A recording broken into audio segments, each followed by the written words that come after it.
I stood in the courthouse hallway staring at the lawsuit papers that trembled in my hands. My own parents were suing me for buying my first home. The reason they claimed I'd stolen my younger sister Grace's future by not giving them the down payment money instead. After working since I was 16, scraping through college on ramen and 3 jobs, never once asking them for help, this was my reward. The bailiff called our case number, and I walked into that courtroom alone. The grocery store smelled like fresh bread and floor cleaner that October afternoon when I filled out my first job application. I was 16, eager to earn my own money, ready to prove I could stand on my own 2 feet. The manager, a kind woman named Dorothy with silver hair pulled back in a neat bun, looked over my application and smiled. "Can you work evenings and weekends?" she asked. "Yes, ma'am, every day after school and all weekend if you need me." She hired me on the spot, 20 hours a week during school, 30 during summer. I rushed home that day, bursting with pride, ready to share my news. "Mom, Dad, I got the job at Merchants Market." My mother barely glanced up from the bills spread across our kitchen table. "Good. You can start paying for your own school supplies and clothes now." My father, still in his paint-splattered work clothes from his struggling construction business, nodded approvingly. "About time you learned the value of hard work, Rosemarie. Everyone pays their own way in this family." I understood. Money was tight. Dad's construction company had been bleeding clients since the economy shifted, and Mom's part-time receptionist position at the dental office barely covered groceries. But I was ready to contribute, ready to ease their burden. My younger sister Grace wandered in 10 years old and clutching her advanced mathematics workbook. Even then, she moved differently than I did, with a confidence that came from knowing she was special, gifted, destined for greatness, according to our parents. "Rosie got a job," Mom announced, finally looking up. "Maybe when you're older, Grace, but only if it doesn't interfere with your studies. You're going places, sweetheart." I started work the next Monday. Every day after school, I'd rush from my last class to catch the bus that would take me to Merchants Market. 4-hour shifts turned into 6 when Dorothy realized how reliable I was. My grades stayed steady, mostly B's with a few A's in English and history. I developed a system homework during breaks, studying after my shifts ended at 10, catching 5 hours of sleep before starting again.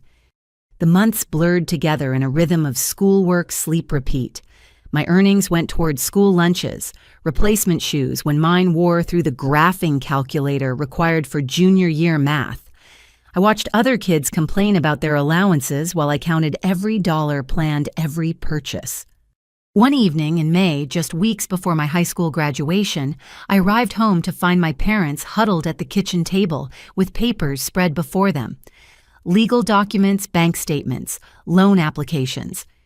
"What's going on?" I set down my backpack, still wearing my Merchants Market uniform. Dad looked up, his face drawn with exhaustion. "We're refinancing the house." "Is everything okay?" Mom reached over to squeeze Grace's hand. My sister sat beside her, working through calculus problems despite being only in 7th grade. "Everything's fine, Rosemarie. We're just planning ahead for Grace's education. The private academy accepted her for next year. Riverside Preparatory."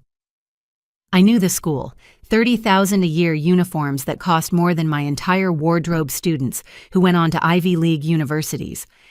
"She deserves the best education possible," Dad said firmly. "Some sacrifices are worth making." I nodded, understanding. Grace was exceptional. Her test scores put her in the 99th percentile nationally. Teachers called her a prodigy. Of course, they'd invest in her future.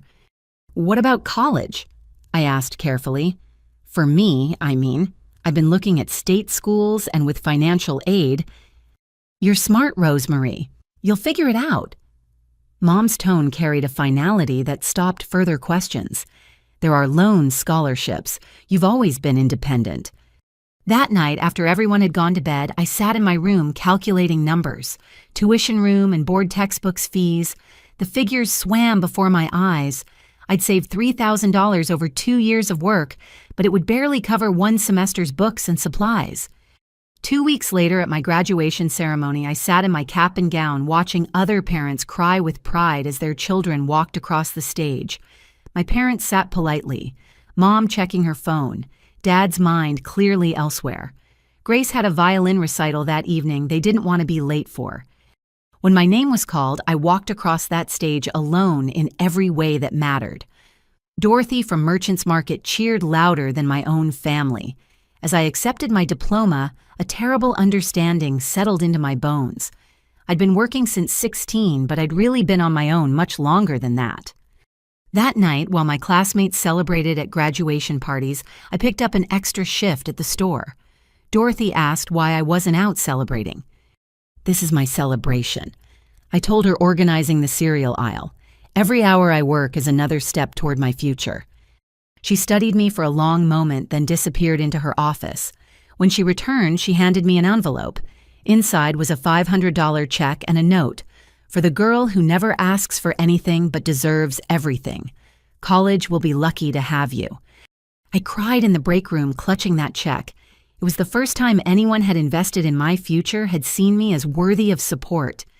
Dorothy's faith meant more than she'd ever know, but even more importantly, it revealed something I'd been too afraid to admit. My parents had money for education. They'd found $30,000 a year for Grace's private school had qualified for refinancing our home based on their assets. There had always been money. Just not for me. Community college wasn't my dream, but dreams cost money I didn't have. Riverside Community College sat 40 minutes from home by bus, a sprawling campus of concrete buildings and overworked professors who genuinely cared about their students' success.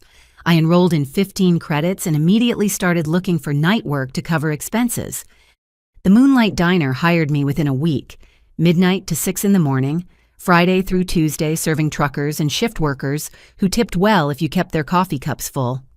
The manager, Carlos, took one look at my class schedule and shook his head. "You sure about this full-time school and graveyard shifts don't mix well?" "I'm sure." I needed the money more than I needed sleep. My home became a converted garage behind an elderly couple's house. No proper heating, just a space heater that clicked and hummed through winter nights. One window, a hot plate, a mini fridge, and a bathroom so small I could touch both walls at once. $400 a month, utilities included. The elderly landlords, the Johnsons, felt sorry for me and often left leftovers on my doorstep. 3 months into my first semester, my parents made their first and only visit. I'd cleaned obsessively, trying to make the space presentable, even buying a small plant to brighten the corner near my desk. Mom stepped inside and immediately wrinkled her nose. "It smells like motor oil in here." "It used to be a garage," I explained unnecessarily. Dad examined the space heater with professional disapproval. "This thing's a fire hazard. You should find somewhere safer." "This is what I can afford." They stayed exactly 12 minutes. Mom spent most of it talking about Grace's stellar performance at Riverside Prep, how she'd already caught the attention of admissions counselors from prestigious universities. Dad mentioned business was picking up. They'd just landed a contract for a new shopping center. "That's wonderful," I said, serving instant coffee in mismatched mugs I'd bought at a thrift store. "Maybe things will be easier now." Mom set down her mug without drinking.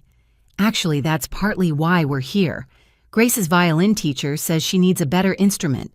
Professional quality. We're looking at one that costs $8,000. $8,000 for a violin. It's an investment in her future," Dad said. "Which brings us to our question. You're working full-time, right, living simply. We were wondering if you could help out. Maybe $500 a month, just until we get the shopping center payment." The coffee turned to acid in my stomach. "I make $6.50 an hour plus tips. After rent and bus passes, I have maybe $200 left for food and school supplies." "Every little bit helps," Mom pressed. "Family supports family." "Then why—" I stopped myself, swallowing the words that wanted to explode out. "Why didn't you support me? Why is it only family when you need something?" They left soon after Mom mentioning they'd be late for Grace's recital if they didn't hurry. I watched them drive away in Dad's newer truck, the one he'd bought just months after refinancing the house for Grace's education.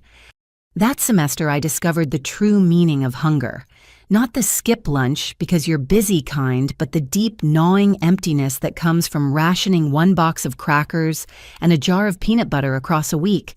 The campus had a food pantry, but shame kept me away. I was working full-time. I should be able to feed myself.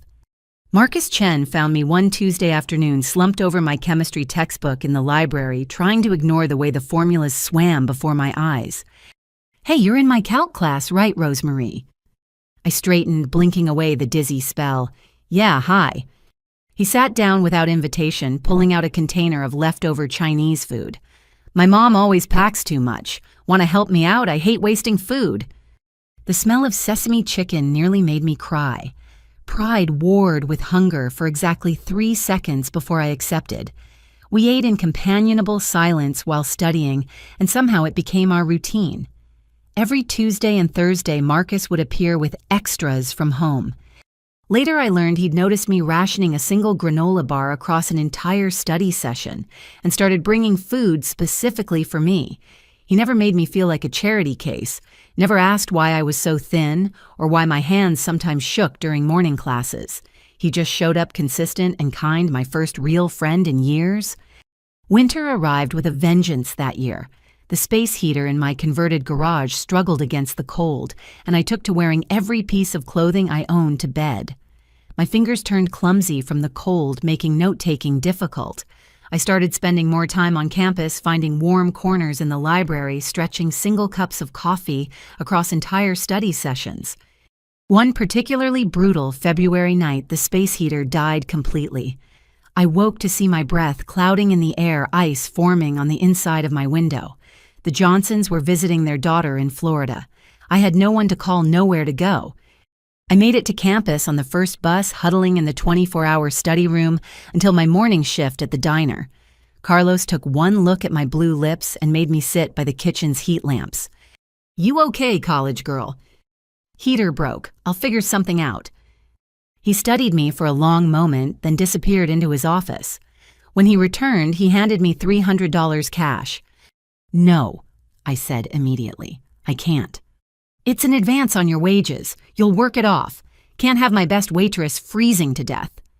I bought a new space heater that day and spent the rest on a thick sleeping bag designed for camping.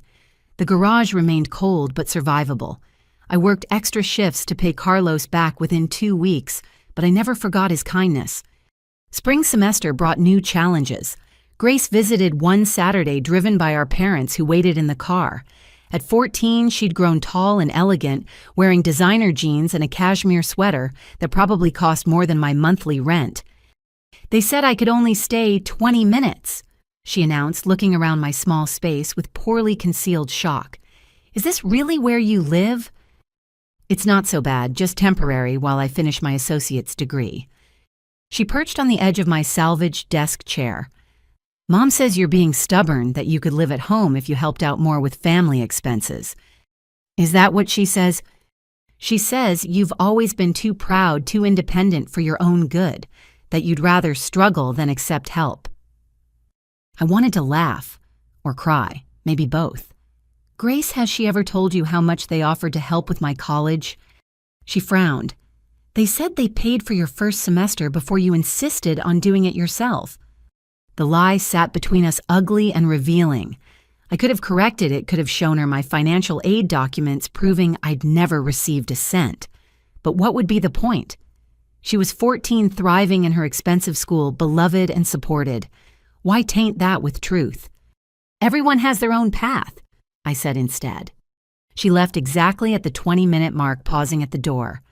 "I'm sorry you're too proud to come home, Rosie. We miss you at family dinners."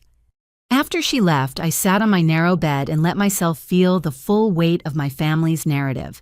In their version, I was the difficult daughter who chose poverty over accepting their generous help. They'd never mentioned there was no help to accept, no generosity extended. It was easier to paint me as proud than admit they'd simply decided I wasn't worth investing in. That night at the diner, a regular named Margaret noticed my red eyes. "Boy trouble?" she asked gently. "Family trouble." She patted my hand with fingers worn soft by age. "Sometimes the family we choose is kinder than the one we're born into. You remember that. I served coffee and pie to truckers and night shift workers, thinking about Margaret's words. Marcus with his quiet kindness, Dorothy who'd believed in me, Carlos who'd kept me from freezing Margaret with her gentle wisdom. Maybe I was building a different kind of family, one measured not in blood but in small acts of care. The semester ended with me earning a perfect 4.0 GPA despite everything. My academic advisor, Professor Williams, called me into her office. "These grades with your work ethic, you could transfer to State University with a full academic scholarship. I'd be happy to write you a recommendation." Hope bloomed in my chest for the first time in months. State University, a real degree, a future beyond waiting tables and converted garages. That evening, I called home to share the news. Mom answered on the fourth ring, sounding distracted. "State University. That's 2 hours away. How would you help with Grace's expenses if you're living so far?"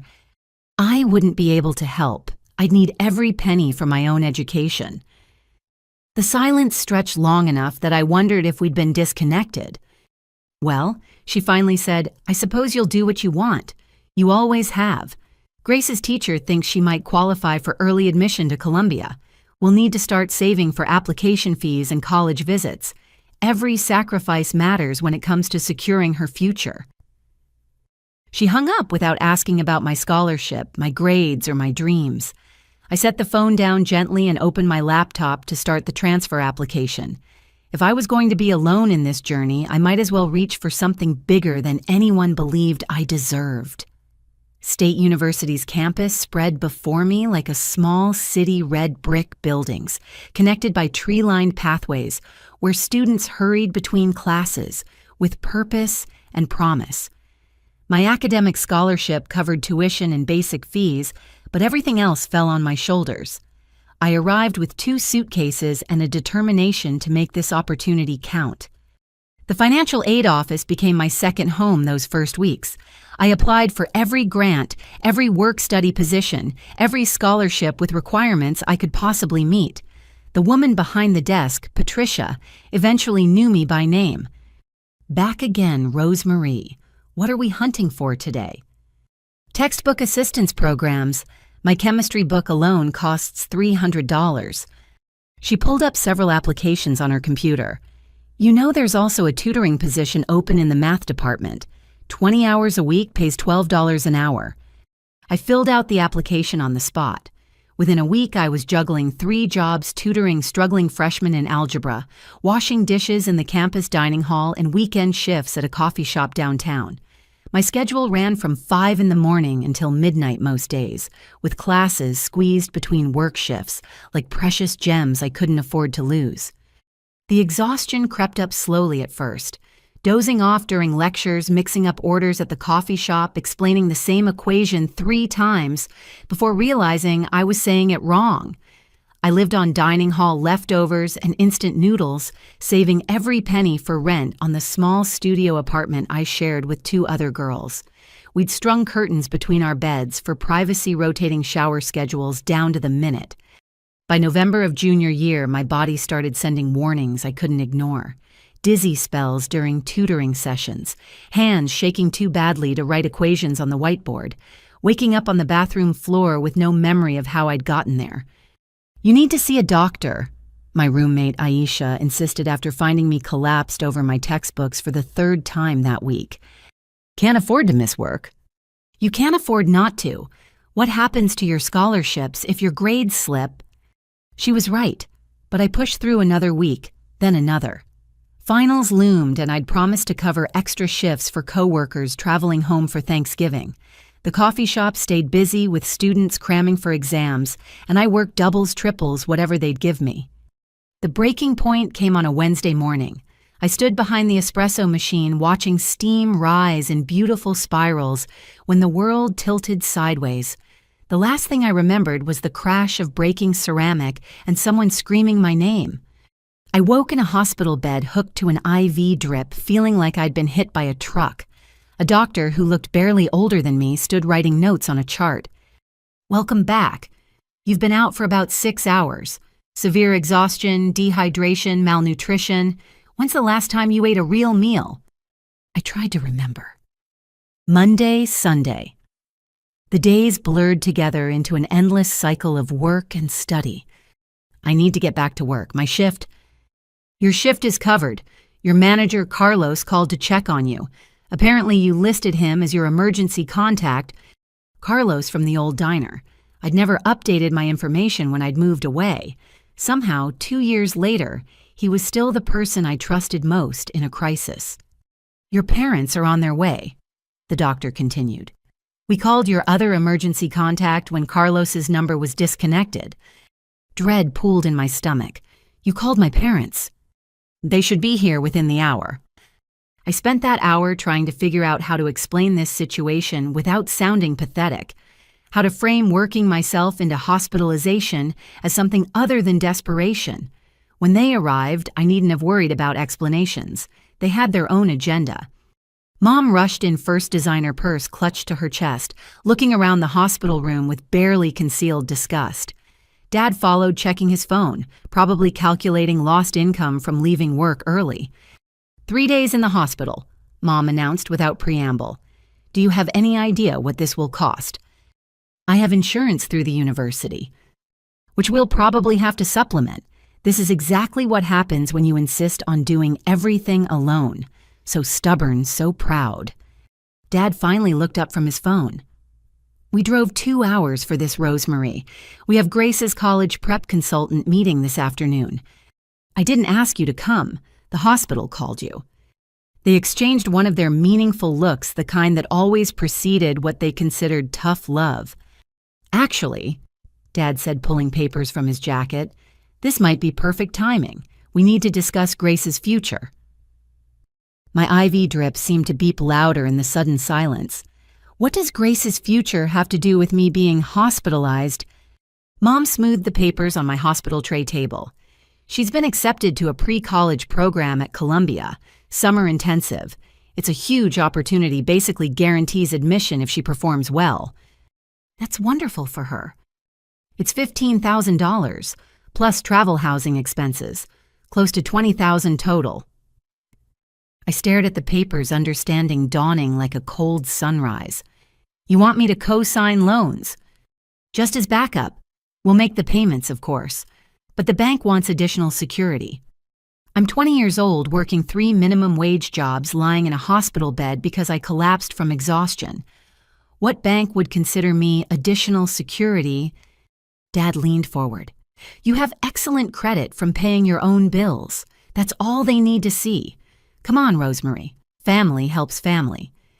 The rage that flooded through me felt volcanic, powerful enough to burn away 2 decades of careful silence. When has family helped family? When I needed textbooks? When I was eating peanut butter for dinner? When I was sleeping in a garage with no heat? You never asked, Mom started. I shouldn't have had to ask. You refinanced our home for Grace's high school. You buy her $8,000 violins and designer clothes while I'm mixing expired creamer into water and calling it dinner. And now you want me to risk my credit, my future, for another opportunity you're handing her while I'm literally hospitalized from trying to survive alone. The monitor beside my bed beeped frantically, matching my elevated heart rate. A nurse poked her head in, assessed the situation, and entered fully. I'm going to have to ask you to leave if you're upsetting the patient. Mom gathered the papers with shaking hands. We're trying to help Grace have the future she deserves. I'm sorry you're too selfish to see that. They left without saying goodbye, without asking if I needed anything, without even pretending to care that their eldest daughter was hooked to machines because she'd worked herself nearly to death. The nurse checked my vitals, patted my hand gently. Family troubles. Something like that. She adjusted my blanket with practiced kindness. I've been doing this 20 years, seen all kinds of families. Blood doesn't always mean love, honey. You remember that. After she left, I lay in the quiet room thinking about paths and choices. My parents had made theirs long ago, deciding which daughter deserved investment, which one would figure it out on her own. But lying there, exhausted and alone, but somehow not lonely, I made my own decision. Marcus arrived an hour later with a backpack full of notes from classes I'd missed and a container of his mother's soup. "Heard you decided to take a dramatic study break," he said, settling into the visitor's chair like he planned to stay a while. "Apparently passing out is trending this semester." He didn't laugh. "I've been watching you kill yourself for 3 years, Rosie. We all have. When are you going to realize you don't have to do this alone?" "I don't have a choice." "That's where you're wrong." He pulled out his laptop. "My mom's friend runs a nonprofit. They offer emergency grants to students facing financial hardship. I took the liberty of starting your application." "Marcus, I can't." "Yes, you can. You can accept help that comes without strings, without conditions, without someone trying to guilt you into sacrificing your future for theirs." We spent the afternoon filling out applications, him reading questions aloud while I answered from my hospital bed. Emergency grants, food assistance programs, textbook lending libraries, resources I'd been too proud or too exhausted to seek out myself. "Why are you doing this?" I asked as he submitted the 5th application. "Because that's what friends do. They show up. They help. They don't keep score or demand repayment or make you feel small for needing support." The tears came then, 3 years of suppressed emotion flooding out, while Marcus sat quietly, occasionally handing me tissues. He didn't tell me to stop crying or that everything would be okay. He just stayed steady and present until the storm passed. 2 days later, I was released with strict orders to rest and reduce my work schedule. The emergency grant came through within a week, enough to cover 3 months of expenses while I recovered. My professors worked with me to make up missed assignments. The math department reduced my tutoring hours but increased my hourly rate. I thought the worst was behind me. I'd stood up to my parents, found real support, learned to accept help from people who actually cared. But I'd underestimated how far my family would go to get what they wanted. The call came on a Thursday evening. Grace, now 16, sobbing so hard I could barely understand her. "Rosie, I'm sorry, I'm so sorry. I didn't know. I swear I didn't know what they were planning." Grace slowed down. "What's wrong?" "The forms you wouldn't sign, they found another way. They used your social security number. Mom said it was okay because you're family, that you'd understand eventually." The world stopped. "They did what?" "The loan for my Columbia program. They forged your signature. Said you'd thank them later when I got into an Ivy League school. But I heard them talking to someone about using the money differently. Something about Dad's business debts. Rosie, what do I do?" I sank onto my bed phone, trembling in my hand. Identity theft. Fraud. My own parents had committed crimes against me rather than accept my refusal to sacrifice my future for their plans. "Grace, listen carefully. Do you have any proof texts, emails, anything in writing?" I took pictures of the documents, and I recorded them talking about it. I was scared. You're the only one who's ever told me the truth. My little sister, the golden child, had seen through the facade and chosen truth over comfort. Maybe there was hope for our relationship after all. "Send me everything in Grace. This isn't your fault, none of it. You're just as much a victim of their manipulation as I am." After we hung up, I sat in my small apartment thinking about breaking points. I'd thought mine was a hospital bed, but I was wrong. The breaking point isn't when your body gives out or your spirit cracks. It's the moment you realize the people who should protect you are the ones causing the deepest wounds. I called Marcus first, then found a lawyer through the university's legal aid program. My parents had finally pushed too far. They'd moved from emotional manipulation to actual crimes, and this time I wouldn't stay silent. The war for my independence was about to begin in earnest, and for the first time I wasn't fighting alone. Graduation day arrived, wrapped in sunshine and the promise of new beginnings. I stood in my cap and gown, magna cum laude cords draped around my neck, watching other families cluster together for photos. Marcus's mother insisted on taking pictures of us together, treating me like a second child she'd somehow acquired during college. "So proud of both of you," she said in accented English, tears streaming down her face. "My 2 brilliant students." I'd sent my parents an invitation out of obligation, knowing they wouldn't come. Grace had texted that morning, They're taking me to look at Yale today. I'm sorry. You deserve better. The marketing position at Brennan Industries wasn't glamorous, but it paid $42,000 a year with benefits, real health insurance, paid vacation days, a desk with my nameplate, Rosemarie Winters Marketing Coordinator. I'd never owned anything with my name engraved on it before. My new apartment was small, but mine alone. One bedroom, actual heating that worked windows that sealed properly against the rain. I spent my first paycheck on a real bed, not a futon or air mattress, but an actual mattress and box spring. That first night, lying on something designed for sleep rather than mere survival, I cried from sheer relief. The fraud case against my parents moved slowly through legal channels. They'd been careful, but not careful enough. Grace's recordings proved intent, and the forged documents spoke for themselves. My lawyer, Jennifer Walsh, worked pro bono through the legal aid program. They're looking at serious charges, she explained during one of our meetings. Identity theft, fraud, forgery. The prosecutor is interested. I don't want them in jail. I just want them to stop. Jennifer studied me over her glasses. You're kinder than they deserve. Work became my refuge. Brennan Industries manufactured eco-friendly packaging, not exactly thrilling, but the marketing team was small and eager. My manager David believed in throwing new employees into the deep end. We need fresh eyes on the Morrison campaign, he announced my second week. Rosemarie, what would you do to make recycled cardboard sexy? I spent nights researching, mornings drafting proposals, afternoons refining presentations. The solution came to me during a coffee break stop, selling Cardboard Start, selling the story of transformation, waste becoming worth, garbage becoming guardian of new products, second chances creating first impressions. The campaign launched 3 months later.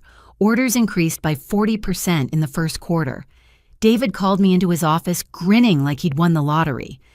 Whatever we're paying you isn't enough. You just saved Morrison as a client. The raise was modest but meaningful. I moved to a better apartment, started a real emergency fund, even bought professional clothes that weren't from thrift stores. Success tasted like stability, like knowing I could pay bills without calculating whether I could afford both electricity and food. Grace reached out more frequently as senior year approached. Our parents had shifted their strategy after the legal threats, painting themselves as victims of a vindictive daughter who couldn't appreciate sacrifice. Extended family chose sides. Aunts who'd never called suddenly had opinions about my selfishness. Uncles posted passive-aggressive Facebook statuses about children who forget where they came from. They're telling everyone you're trying to destroy the family, Grace reported during one call, that you're jealous of my opportunities. What do you tell them? Nothing. I've learned keeping quiet keeps me safer, but I'm documenting everything like you taught me. She'd grown wise too young, my baby sister. The golden child discovering her pedestal was actually a cage. My promotion to marketing director came with a $60,000 salary and a small team to manage. 28 years old, leading campaigns for major clients, finally earning enough to stop checking my bank balance before every purchase. I celebrated by taking Marcus and his girlfriend to dinner at a restaurant with cloth napkins. Remember when we shared leftover Chinese in the library?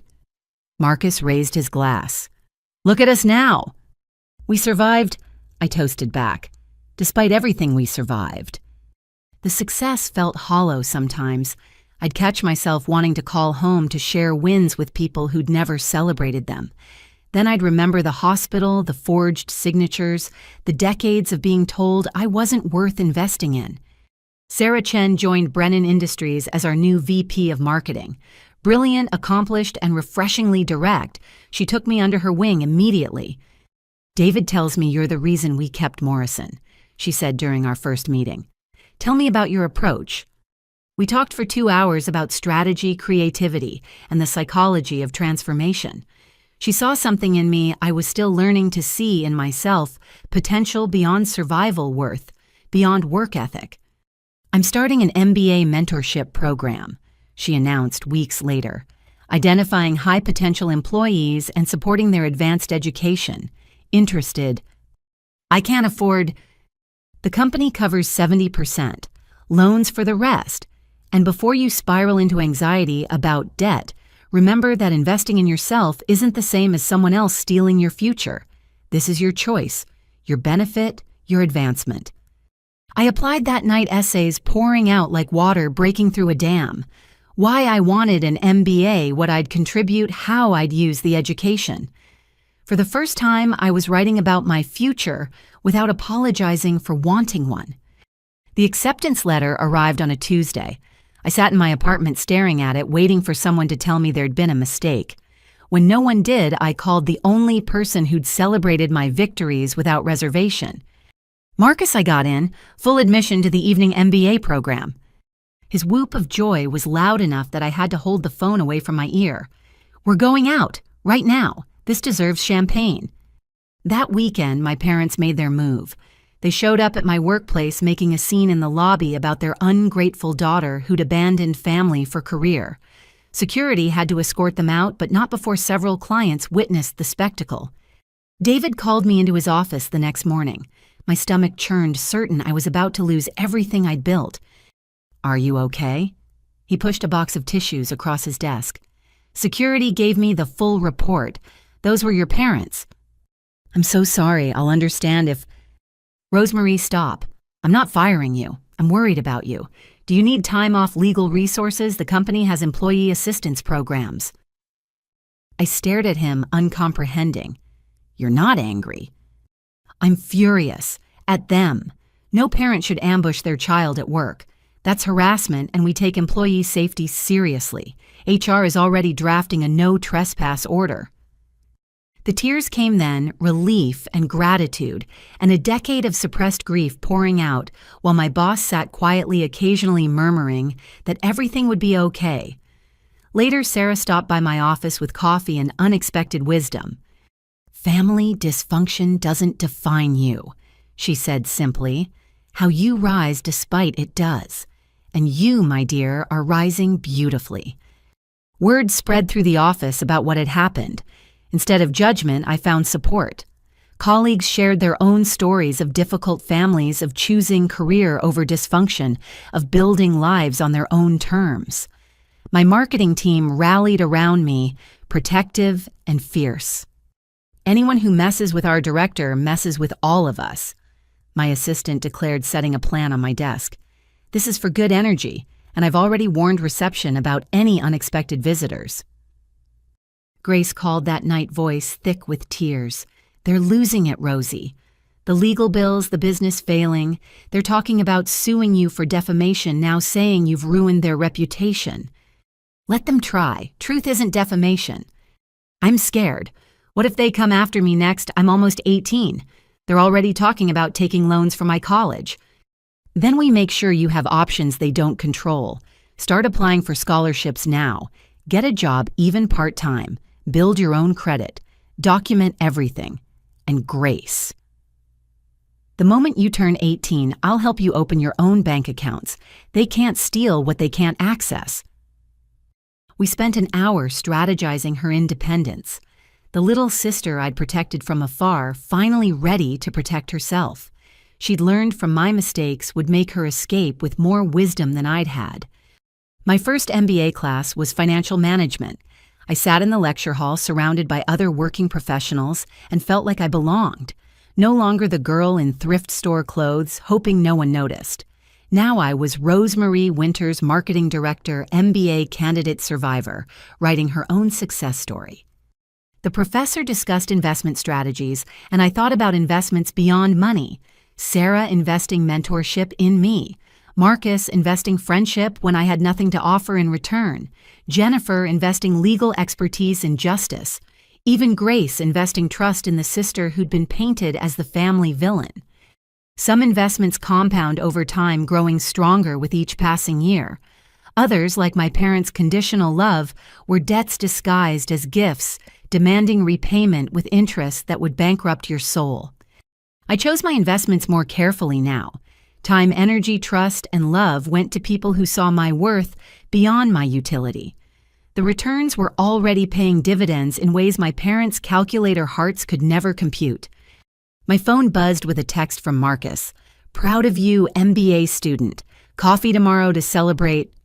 I smiled, typing back, only if you let me pay. I can afford the good stuff now. Success hadn't come overnight or easily, but sitting in that classroom building a future no one could steal, I understood something fundamental. The best revenge against those who said you'd amount to nothing is simply becoming everything they said you couldn't be. And I was just getting started. The MBA program transformed my evenings from Netflix and exhaustion into case studies and financial models. Every Tuesday and Thursday, I'd leave Brennan Industries at 5 sharp, grab a protein bar from my desk drawer, and drive to campus where my second life as a student waited. The other students came from various industries, all hungry for advancement, all sacrificing sleep for the promise of better futures. My study group formed naturally around shared exhaustion and complementary skills. Janet from healthcare administration, Robert from tech startups, Linda from nonprofit management, and me from corporate marketing. We met Saturday mornings at a coffee shop that knew our orders by heart. Question 12 is killing me. Robert groaned, pushing his laptop away. How do you calculate the weighted average cost of capital when half the variables seem made up? Think of it like marketing metrics. I suggested, pulling up my notes. You're measuring potential return against investment risk. Same concept, different language. Teaching others helped cement my own understanding.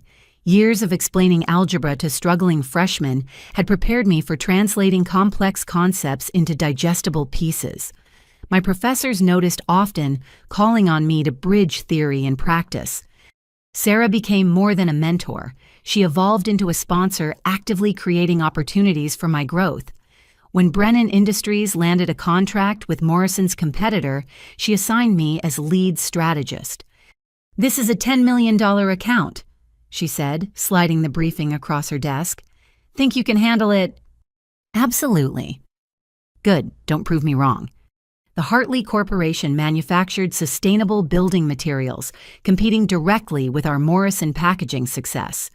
They wanted market differentiation, something beyond green credentials that every company claimed. I assembled my team, scheduled brainstorming sessions, and dove deep into construction industry trends. The solution emerged during my financial management class. The professor discussed value chains, and suddenly I saw it. Hartley shouldn't sell products, they should sell partnerships. Contractors didn't want just materials. They wanted reliability support and shared success. Our campaign positioned Hartley as your building partner, emphasizing their 24-hour support line, on-site consultation services, and shared risk programs.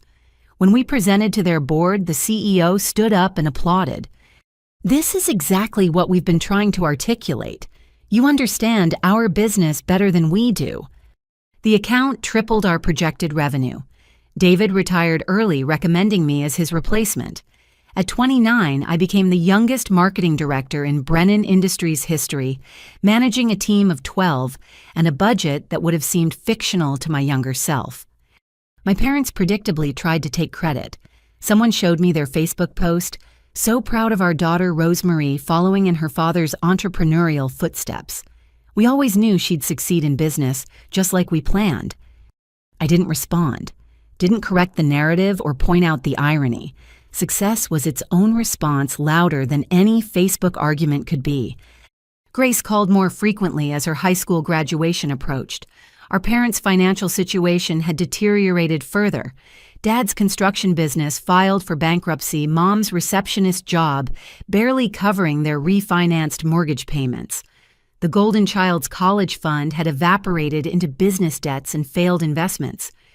They're pressuring me to take out massive loans for Columbia, she confided one evening, saying it's my turn to invest in my own future like you did. Except I chose my path, they're choosing yours. I got into state university, too. Full academic scholarship, just like you. That's amazing, Grace. You must be so proud. Her silence stretched long enough that I knew what came next. They won't let me accept it. Columbia or nothing, they say. The prestige matters more than the debt. You're 18 now. They can't stop you. Can't they? Her voice broke. They'll disown me like they did you. I'll lose everything. You'll lose their conditional approval. That's not the same as everything. We talked for hours about independence fear and the price of living authentically. By the call's end, she'd decided to defer both admissions, take a gap year to work, and save money while making her own choice without their pressure. They'll be furious, she said. They're always furious about something. Might as well make it worthwhile. My MBA graduation coincided with a major shift at Brennan Industries. Sarah was promoted to Chief Marketing Officer, and she wanted me as her VP of Marketing. The salary jump would put me over 6 figures, a number that felt surreal for someone who'd once rationed crackers. You've earned this, Sarah said when I hesitated. Stop thinking like someone who has to be grateful for scraps. You're valuable. Act like it. The new role meant managing directors across multiple divisions, presenting to the board quarterly, and representing the company at industry conferences. I bought real suits, not department store approximations, but tailored pieces that made me look like I belonged in boardrooms. My team threw a celebration dinner at an upscale restaurant downtown. Halfway through appetizers, I noticed a familiar figure at the bar, Dad nursing a whiskey looking older and smaller than my memories. Our eyes met across the room. For a moment, I thought he might approach, might finally say the words I'd stopped hoping to hear. Instead, he finished his drink and left without acknowledgement. You okay? Sarah asked, following my gaze. Just seeing ghosts. The best revenge is a life well lived, she said, raising her wine glass. And baby, you're living splendidly. The first board presentation terrified me more than any childhood punishment. 12 executives around a mahogany table expecting insights worth their time and the company's money. I'd rehearsed until the words felt branded on my tongue, but standing there, I suddenly felt like the 16-year-old girl in a grocery store uniform pretending she belonged. Then I remembered Dorothy's faith, Carlos's kindness, Marcus's friendship, Sarah's sponsorship. I wasn't alone in that room. I carried every person who'd believed in me when I couldn't believe in myself. The presentation flowed smoothly. Revenue projections, market analysis, strategic initiatives for the next fiscal year. When I finished, the CEO nodded approvingly. Solid work, Rosemarie. The board approves your proposed budget increase. Keep delivering results like Hartley, and we'll keep investing in your vision. Investing. The word that had haunted my childhood now applied to me. I was worth investing in had always been just had to find the right investors. Grace took her gap year job at a local bookstore, saving every penny while secretly applying to scholarships. She visited my apartment on weekends, marveling at my home office and professional wardrobe. You really made it out, she said one Saturday, trying on my blazers. Completely on your own. Not completely alone. I had help, just not from where we expected it. They still tell people you're ungrateful. That success went to your head. What do you tell people? She straightened the blazer's lapels, meeting my eyes in the mirror. I tell them my sister is the strongest person I know, that she saved herself when no one else would then reach back to save me too. My eyes burned with sudden tears. All those years of being painted as the selfish daughter, and Grace had seen through it, had watched and learned and chosen truth over comfortable lies. When you're ready to leave, I promised, I'll be here. Extra bedroom, help with applications, whatever you need. Even if they sue you again, they're talking about it, claiming you turned me against them. Let them. I've got a legal team now, and truth is still the best defense. She hugged me then, fierce and grateful. I love you, Rosie, for showing me another way was possible. That night, I sat in my home office reviewing quarterly reports, Grace studying for her online courses in the living room. My phone buzzed with messages from my team, planning Monday's strategy session. Sarah had sent an article about women in leadership, noting, "This reminded me of you, trailblazer." The girl who'd stocked grocery shelves at 16 would never have imagined this life. 6-figure salary, respected leadership position, a sister learning to break free and chosen family who celebrated every success. My parents had been right about one thing. I'd figured it out, just not the way they'd expected. Success hadn't eliminated the scars. I still checked my bank balance, obsessively still felt my heart race when unexpected expenses arose. But I'd learned the difference between surviving and thriving, between existing in spite of my past and succeeding because of the strength it had forged. My computer pinged with an email from the CEO. "Rosemarie wanted to give you advance notice. We're restructuring next quarter. Big changes coming, and I want you positioned for maximum opportunity. Let's discuss over coffee Monday." Changes meant chances for those prepared to seize them, and I'd been preparing my whole life for opportunities no one thought I deserved. The climb wasn't over. If anything, the real ascent was just beginning. But this time I wasn't climbing alone. I had mentors above, reaching down, peers beside me pushing forward, and a sister below that I could finally help pull up. My parents had taught me to expect nothing from family. Instead, I'd learned to build everything with chosen family, and that foundation, unlike their conditional love, would never crumble under the weight of my success. 2 years of aggressive saving transformed my bank statements from survival documents into possibility blueprints. Every bonus, every raise, every tax refund went straight into what I'd labeled my freedom fund. The number grew slowly at first, then faster as my VP salary kicked in. 20,000, 30, 45. House hunting started as a fantasy, scrolling through listings during lunch breaks, imagining myself in spaces that belonged to me alone. No more landlords, no more rent increases, no more temporary. Sarah caught me browsing one afternoon and pulled up a chair. "Finally ready to join the homeowners club." "Just looking, the market's insane right now." The market's always insane, but you know what's more insane? Paying someone else's mortgage when you could be building equity. She connected me with her realtor, a sharp woman named Diana, who specialized in first-time buyers. Our initial meeting felt like therapy crossed with financial planning. "Tell me about your must-haves versus nice-to-haves," Diana said, pen poised over her tablet. "Safe neighborhood, within 30 minutes of work, space for a home office, and..." I hesitated, feeling foolish. "A garden. I've always wanted to grow my own vegetables." "That's not silly at all. Gardens are about putting down roots literally and figuratively. Let's find you some good soil to plant in." We spent weekends touring properties, each visit teaching me more about what I wanted. Not the sprawling suburban houses my parents had leveraged into debt, but something modest and mine. A craftsman bungalow with good bones, a condo with a balcony for containers gardens, a townhouse with a small yard. Grace joined me for some visits, her excitement infectious. She'd started community college while working full-time following my path, but with more support. Our parents had erupted when she'd declined Columbia, threatening to throw her out. She'd moved into my spare bedroom the next day. "This one has built-in bookshelves," she noted during a Sunday showing. "You could finally unpack all those boxes in storage." The house wasn't perfect. 3 bedrooms in an older neighborhood needing paint and updates, but the foundation was solid.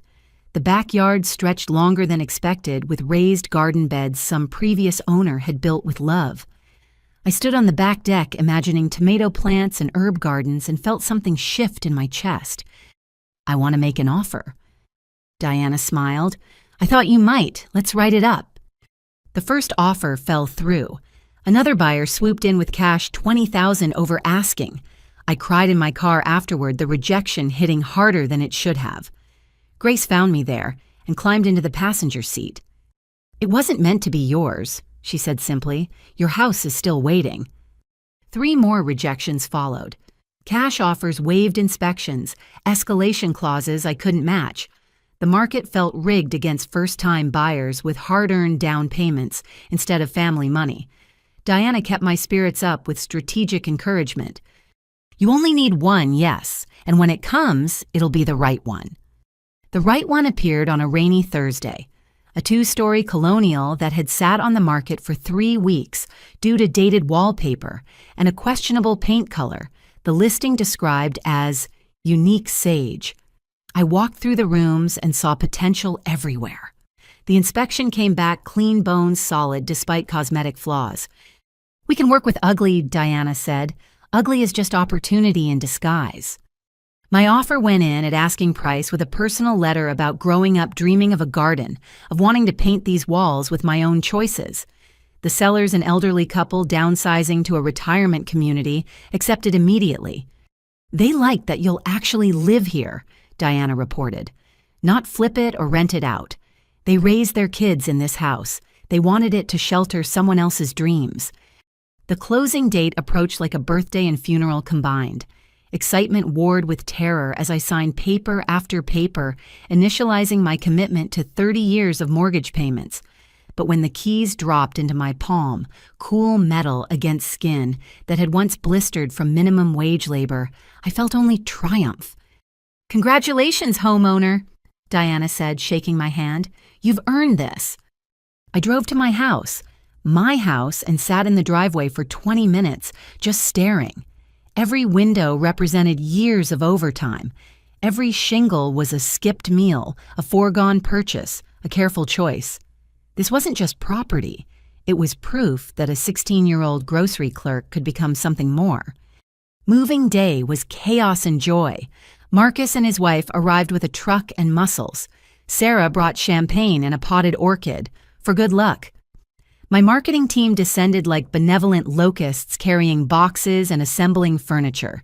The empty rooms filled with laughter and possibility. "Where do you want this Robert from my MBA study group?" asked, holding a box labeled Kitchen Fancy Dishes. "I don't own fancy dishes." "You do now," Janet called out. "Housewarming gift from your study group. You can't eat MBA-level success off paper plates forever." By evening, my house looked lived in rather than just occupied. Grace and I sat on the living room floor eating pizza from the fancy new dishes surrounded by boxes still needing homes. "Mom called today," she said quietly. "Wanted to know your new address." "What did you tell her?" "That she'd have to ask you herself."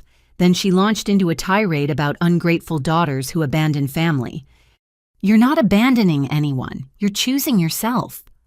She said when you bought a house, you should have offered to help with their debts first. That family comes before personal luxuries. I laughed, surprising us both. A basic 3-bedroom house is a luxury now after they refinanced their home for your high school, after they spent my college years taking vacations while I ate ramen. She also said, Grace hesitated, she said you probably used their credit somehow, that there's no way you could afford this on your own. The accusation should have stung. Instead, I felt only weary amusement. Even faced with evidence of my success, they had to construct narratives where I was either selfish or fraudulent. The truth that I'd succeeded despite them, not because of them, was unbearable to their worldview. Let them think what they want. I've got proof of every payment, every credit check, every dollar earned. If they want to tell people I'm a thief, they better be prepared for another legal battle. We unpacked boxes until midnight, Grace claiming the guest room that would be hers as long as she needed it. My room faced east, catching sunrise through windows I could open without asking permission. The 3rd bedroom would be my office, complete with the desk I'd bought to celebrate my promotion. That night, in my own bed, in my own house, I lay awake listening to unfamiliar sounds. The settling of floors that belonged to me, the hum of appliances I'd chosen, the whisper of wind through trees I'd need to learn to maintain. Home ownership felt surreal and scary, and absolutely right. My phone buzzed with a text from Sarah. "Welcome to the Property Ladder Superstar. Now the real fun begins. Wait until you discover the joy of property taxes." Another from Marcus. "Proud of you, homeowner. Remember when we thought having our own apartment was the dream? Look at you now." Grace knocked softly, peeking around the door. "Can't sleep either. Too excited, too terrified, too everything." She climbed into bed beside me like she had as a child during thunderstorms, back when I could still protect her from obvious dangers. "Remember when you used to tell me stories about the house we'd have someday, with a garden and enough bedrooms for everyone to have their own space?" I remember. "You did it, Rosie. You made the fairy tale real, without magic or princes or anyone's help." I had help, just not from where we expected. That makes it better, doesn't it? Choosing your own fairy godmothers? I thought about Dorothy and her envelope of faith, Carlos and his warm kitchen refuge, Jennifer fighting my legal battles, Sarah opening doors I didn't know existed, Diana negotiating my dreams into reality, Marcus steady as a heartbeat through every crisis. Yeah, I agreed, pulling my sister closer.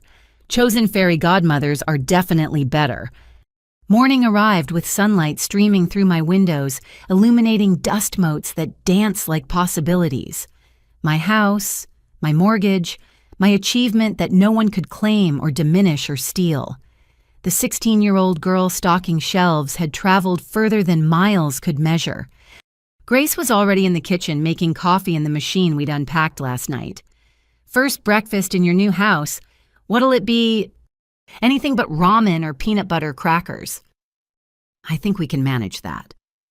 We cooked eggs and toast, simple food that tasted like victory. My phone rang, Diana checking in, making sure everything was perfect. Then Sarah inviting us to dinner to celebrate properly. Then Marcus offering to help install shelves. Each call reminded me that I'd built more than financial success. I'd constructed a network of people who celebrated my wins without calculating what they could extract, who offered help without hidden invoices, who saw my worth beyond my utility. The doorbell rang as we were washing dishes. A delivery driver stood outside with an enormous flower arrangement. I signed confused and carried it inside. The card was written in my Aunt Helen's careful script. Rosemarie. I heard about your house through the family grapevine.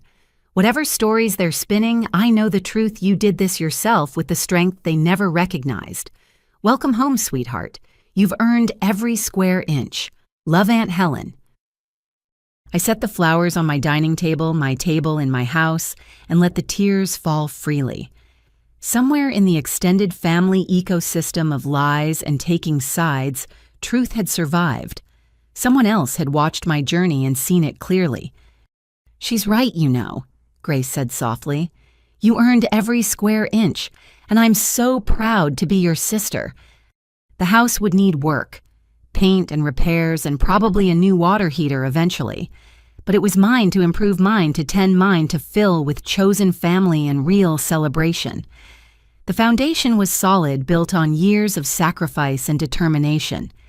Just like me, 3 months of homeownership had established comfortable rhythms. Saturday mornings in the garden, coaxing tomatoes and peppers from soil I'd enriched myself. Sunday dinners with Grace and whatever friends could join.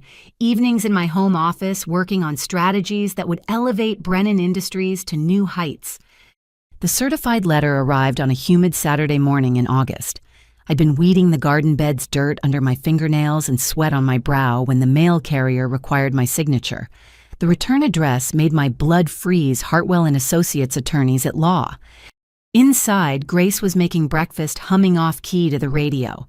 I stood at the kitchen counter and opened the envelope with hands that suddenly felt disconnected from my body. Legal language swam before my eyes, but certain phrases burned clear. Plaintiff Robert Winters and Margaret Winters. Defendant Rosemarie Winters. Misappropriation of family resources.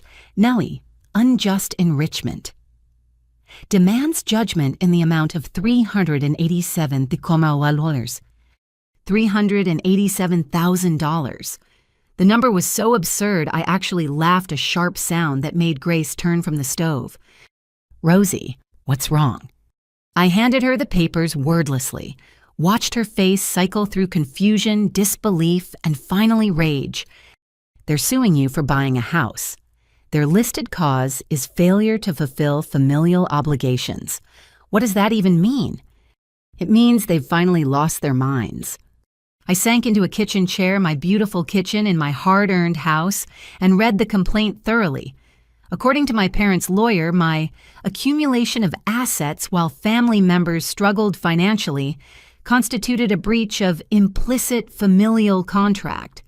They claimed my success was built on their sacrifices, their refinancing, their struggles, their years of going without so I could prosper. This is insane, Grace said, pacing now. They refinanced for my education, not yours. They never gave you anything. Read page 3. Her face paled as she found the section I meant. They'd named her as a co-plaintiff, claiming to represent her interests since I'd deprived my sister of rightful family support by hoarding resources. I didn't agree to this. I would never, Rosie, I swear I didn't know. I know. I pulled her into a hug as she started crying. This is their move, not yours. We'll figure it out. They listed everything. Your salary, your savings, estimates, even the house value. How do they know all this? I asked myself the same question. We spent the morning documenting everything, scanning the lawsuit, making lists of potential lawyers. Jennifer Walsh had moved to corporate law, but she'd recommended colleagues.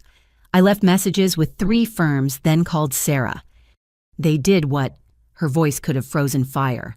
Rosie, this is beyond family dysfunction. This is harassment through legal channels. They want $387,000. That's more than this house cost. More than I've made in the last 5 years combined. What's your plan? Find a lawyer, fight back, not let them destroy everything I've built. I'm calling my attorney, Mitchell Harrison, best family law defense in the state. He doesn't come cheap, but I'll figure out the money.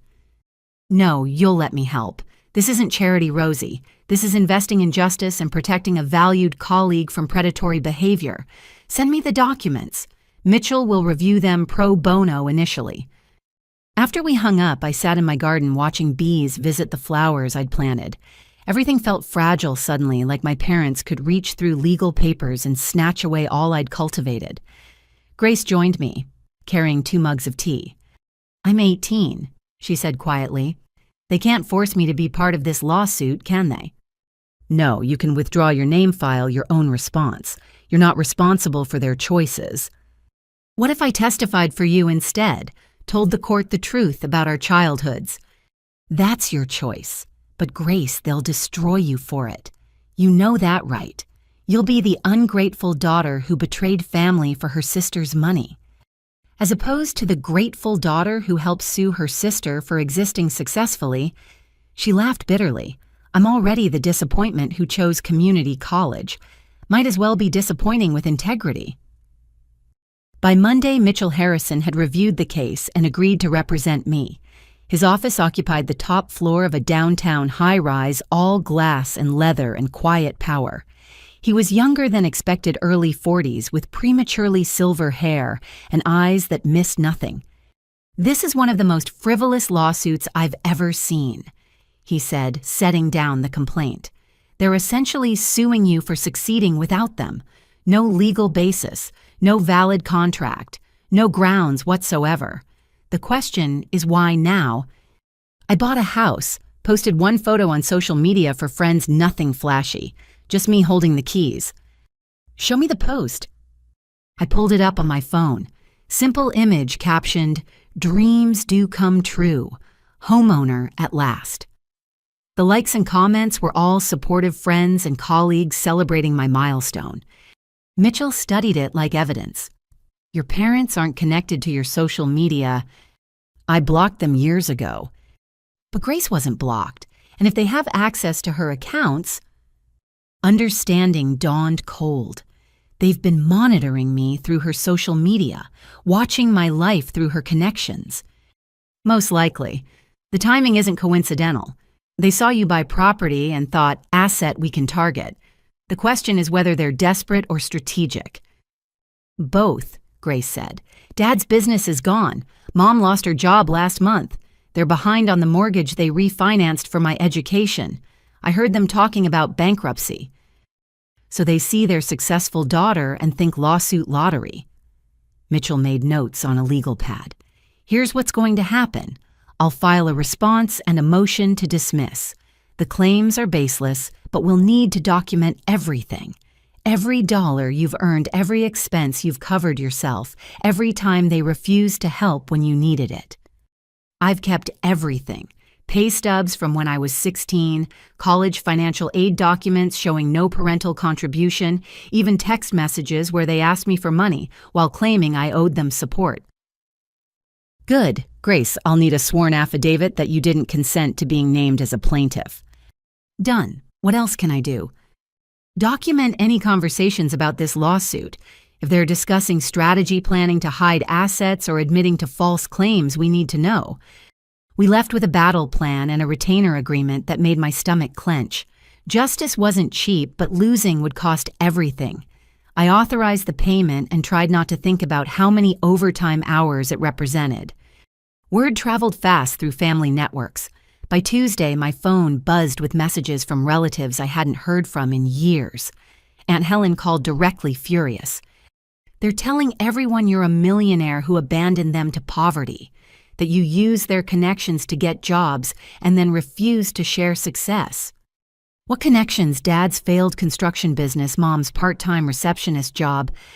I know, honey, but people believe what they want. Your cousin Beth is posting about family values and remembering where you come from. It's getting ugly. Let them post. The truth will come out in court. That's why I'm calling. I have something that might help. Remember when they borrowed $5,000 for Rosemary's college expenses from Grandma? My heart stopped. What? 8 years ago. Said you needed it for tuition, but were too proud to ask family for help. Grandma gave it gladly, happy to invest in your education. They never paid it back, and she never wanted to make trouble by asking. I never saw a penny of that money. I know, and I have the canceled check, their thank you note, everything. Grandma kept meticulous records. If they want to claim they supported your education, this proves they actually stole money meant for you. Aunt Helen, this is evidence of fraud.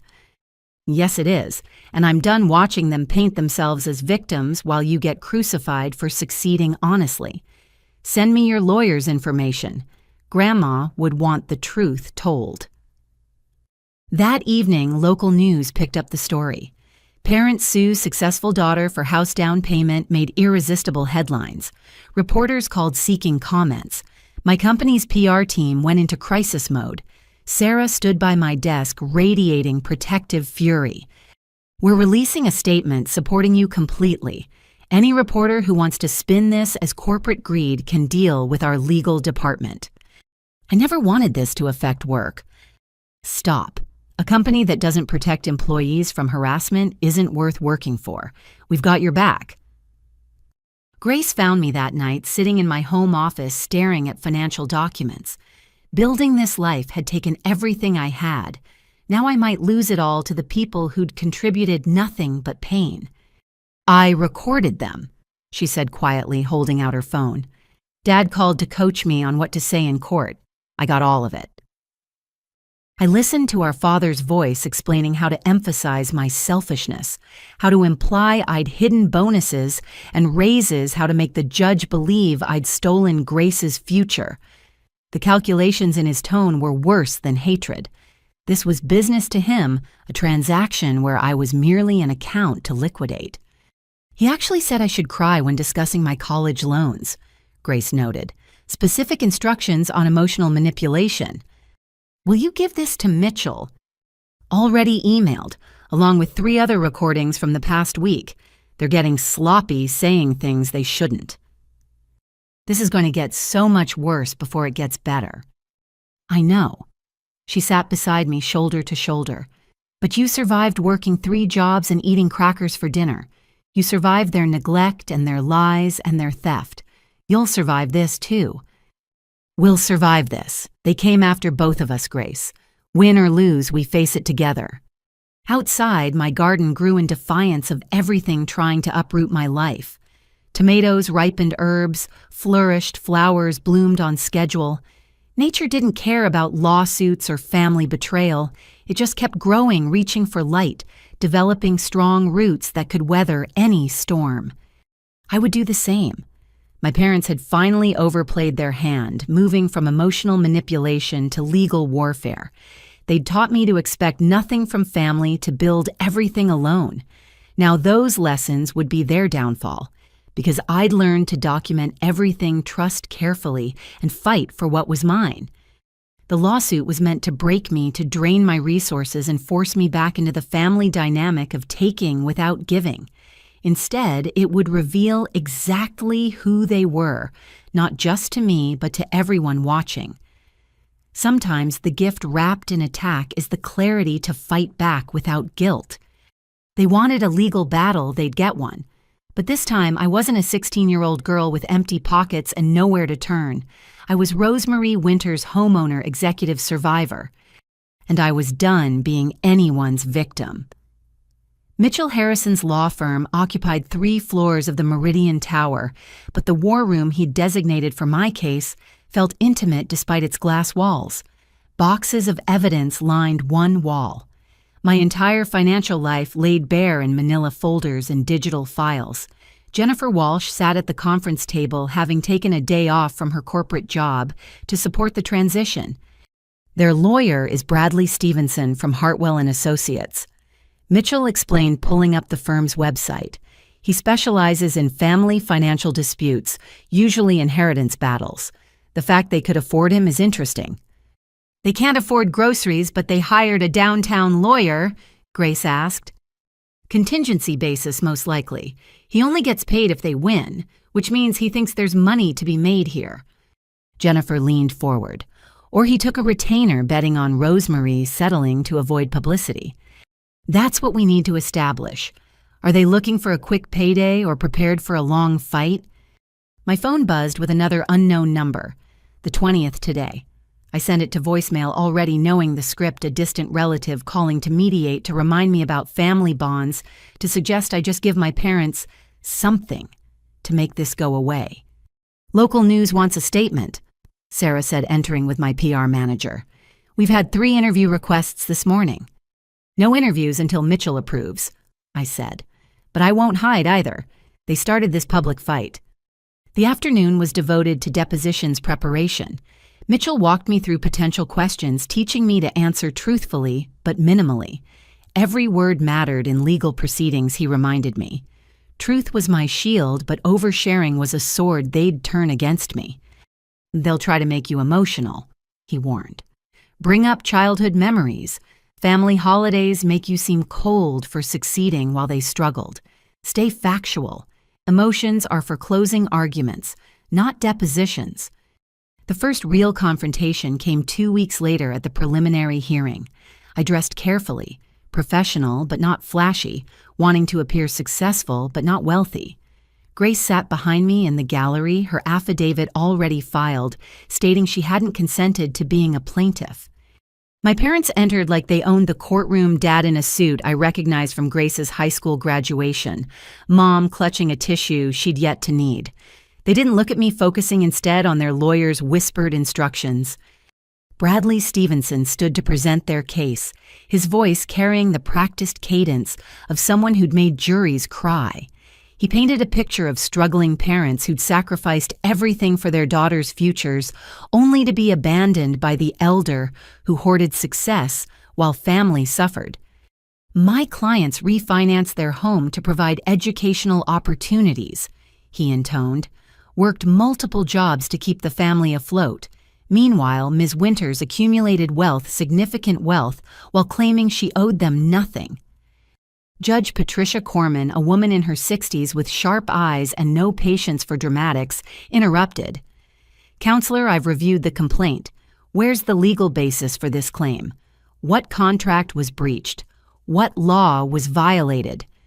The law of human decency, Your Honor. The implicit contract of family support that... Mr. Stevenson, this is a court of law, not philosophy. Do you have any legal grounds for this lawsuit? We're arguing unjust enrichment and constructive trust, Your Honor. The defendant benefited from family sacrifices, which you'll need to prove with evidence, not speeches. Mr. Harrison... Mitchell stood economical with movement and words. Your Honor, we move for immediate dismissal. This lawsuit has no legal merit, no factual basis, and appears to be harassment disguised as litigation. I'll hear evidence before ruling on dismissal.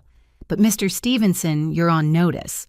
If this proves as baseless as it appears, your clients may face consequences for frivolous litigation. The hearing set trial for 6 weeks out. In the hallway afterward, Mom approached while Dad hung back. This doesn't have to happen, she said, tissue crumpled in her fist. "We just need help, Rosemary. Is that so wrong? Asking our daughter for help?" "You're not asking. You're suing. For almost $400,000. Because you wouldn't listen any other way. You buy a house while we face foreclosure. You earn 6 figures while we can't afford Grace's college. How is that family the same family that refinanced for Grace's high school while I lived in a garage, that took loans in my name without permission, that borrowed money from Grandma for my education that I never saw? That family?" Her mask slipped for just a moment, showing calculation beneath the tears. "You can't prove any of that." "Actually, I can. See you in court, Mom." Grace and I drove home in silence until she suddenly laughed, harsh and bitter. "Did you see Dad's face when the judge mentioned frivolous litigation? Like he just realized this might cost more than they'd gain." "Good, maybe they'll drop it." "They won't. They've told too many people now it's about pride as much as money." She was right. The next 6 weeks brought escalating pressure from all sides. Extended family chose camps. Friends from high school reached out curious about the family drama. My mail filled with letters, some supportive, many, judgmental, all exhausting. Work became my refuge.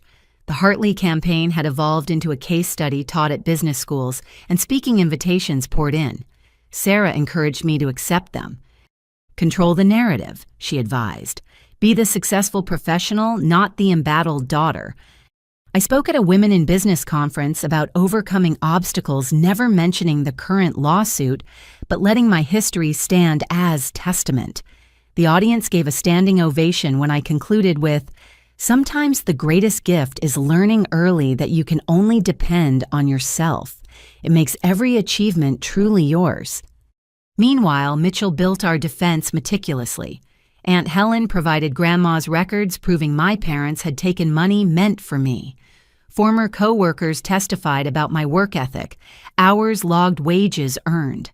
Dorothy, now retired from Merchants Market, flew in at her own expense. "That girl worked every shift I'd give her," she told Mitchell during prep. "Holidays, weekends didn't matter. Never once heard her mention family help. Just pure determination in a 16-year-old body." Carlos couldn't travel, but provided an affidavit about my time at the diner, including the night I'd collapsed from exhaustion after my parents' hospital visit. Marcus compiled every instance he'd witnessed of my financial struggles, from sharing food to helping with emergency grant applications. The evidence mounted pay stubs, tax returns, financial aid documents, bank statements, showing every dollar earned and spent. My life laid out in paper trails that proved one thing definitively: I'd built this alone. 3 days before trial, Grace made a decision that changed everything. "I'm going to testify," she announced over dinner. "Not just an affidavit, in person on the stand." "Grace, you don't have to." "Yes, I do. They named me as a plaintiff against my will. They're using my name to hurt you. I need to tell the truth about our family." "They'll never forgive you." "They never forgave you for succeeding. At least I'll be in good company." She spent hours with Mitchell preparing testimony, documenting instances of favoritism, financial manipulation, and lies told about my supposed selfishness. Her 18-year-old voice carried devastating clarity about growing up as the golden child, watching the scapegoat survive. "I had violin lessons while Rosie had 3 jobs. She practiced. Private school while she lived in a garage. They told me she was too proud for help, but I learned they never offered any." The night before trial, I couldn't sleep. My house felt both fortress and target, something precious they were trying to steal. I wandered to the garden, finding peace in soil and growing things. Grace found me there at dawn, planting bulbs for spring. "Optimistic planting for next season," she observed. "Stubbornly hopeful. If they take the house, someone should enjoy the flowers." "They won't take anything. We won't let them." My phone rang, Mitchell's voice tight with controlled excitement. "Bradley Stevenson just called. They want to meet. I think they're getting cold feet about trial." "What do you recommend?" "Hear them out. Sometimes the threat of public testimony is stronger than the testimony itself." We met at Mitchell's office that afternoon. My parents looked older, smaller, like the fight was draining them as much as me. Bradley spoke first, all smooth professionalism. My clients are willing to drop the lawsuit for a modest settlement, $50,000, and everyone walks away clean. No. Rosemarie, Mom started, but I held up my hand.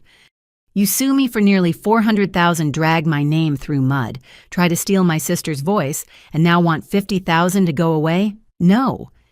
Then we'll see you in court, Bradley said, gathering papers. Yes, you will, and everyone will hear exactly who you are.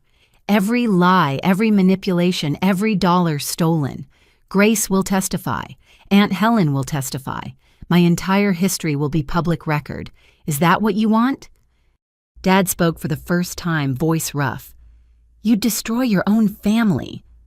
I'm not destroying anything. I'm just done protecting you from consequences. They left without another word. Mitchell smiled grimly. They'll either drop the suit tonight or double down tomorrow. Either way, we're ready. That evening, surrounded by chosen family in my living room, I felt the strange peace that comes from accepting battle. Win or lose, the truth would finally be told. No more hiding family dysfunction behind closed doors. No more protecting people who'd never protected me. Grace raised her wine glass. To telling the truth, whatever comes. To family you choose, Sarah added. To justice, Mitchell concluded. We drank to all of it, to friendship and truth and the courage to fight back. Tomorrow would bring whatever it brought. Tonight I was exactly where I belonged, in my own home, with people who loved me without calculating my worth. The war my parents started was about to become very public. They'd counted on my shame keeping me silent, my success making me settle. They'd miscalculated on both counts. Because Grace was right, I'd survived worse than lawsuits. And this time, I wasn't fighting alone. The morning of trial arrived gray and drizzling Seattle weather, matching my mood. I dressed carefully in the navy suit Sarah had insisted on buying me, professional but not ostentatious. Grace emerged from the guest room in a simple black dress, looking older than her 18 years. Ready. I asked, though neither of us truly was. Ready to tell the truth. The courthouse steps were slick with rain. Inside, the hallways buzzed with typical legal chaos, but our case had drawn unusual attention. Local reporters clustered near courtroom 4B, and I recognized several extended family members in the gallery. Mitchell met us at counsel's table, calm and prepared. Bradley tried one more settlement offer this morning, $25,000. Still no. Good. That desperation tells me they know they're losing. My parents entered with Bradley, Mom clutching Dad's arm like she might collapse. Their performance had already begun. They sat at the plaintiff's table without acknowledging us, whispering urgently with their lawyer. Judge Corman entered precisely at 9 no-nonsense in her black robes. Good morning. We're here for Winters v. Winters case number 2024 FC 892. Mr. Stevenson, you may present your opening statement. Bradley rose, painting his now familiar portrait of parental sacrifice and filial ingratitude. But something felt different. His delivery lacked yesterday's passion, as if he knew the performance was futile. The evidence will show that Robert and Margaret Winters invested everything in their daughter's futures, only to be abandoned by the defendant in their time of need. This is about more than money, it's about family values and moral obligations. Mitchell's opening was surgical in its precision. Your Honor, the evidence will show that my client Rosemarie Winters built her success entirely through her own efforts without family support, and often despite family sabotage. The plaintiff's lawsuit isn't just baseless, it's an attempt to steal what they never helped create. We'll prove that, far from supporting Rosemarie's education, the plaintiffs actively hindered it while fraudulently obtaining money in her name. The first witness was my father. Bradley led him through a rehearsed narrative of financial struggle and parental dedication. Dad spoke of sleepless nights worrying about bills, the decision to refinance for the girls' education, the pain of watching one daughter succeed while family suffered. Mitchell's cross-examination was devastating in its simplicity. Mr. Winters, you testified that you refinanced your home for the girl's education. How much of that money went to Rosemary's college expenses? Well, we had to make choices. It's a simple question. How much? Grace had exceptional opportunities. So zero. None of the refinancing went to Rosemary. Dad's jaw tightened. She was working. She didn't need... Motion to enter Plaintiff's Exhibit 14. Your Honor, Mr. Winters, is this your signature on a loan application stating the refinancing was specifically for Grace's private high school? Yes. And Exhibit 15, is this your handwriting on a financial aid form stating you would provide $0 for Rosemary's college expenses? She insisted on independence. The form is dated 2 months before she started working. How could she insist on independence before having any income? The questioning continued, each answer revealing new contradictions. By the time Dad stepped down, his story had unraveled completely. Mom took the stand next tissues, ready voice trembling with manufactured emotion. She spoke of maternal heartbreak of a daughter who chose career over family, who hoarded wealth while parents faced foreclosure. Bradley guided her through practiced responses until she mentioned the money from Grandma. A small family gift to help with household expenses, she explained. Mother understood how hard things were. Mitchell pounced.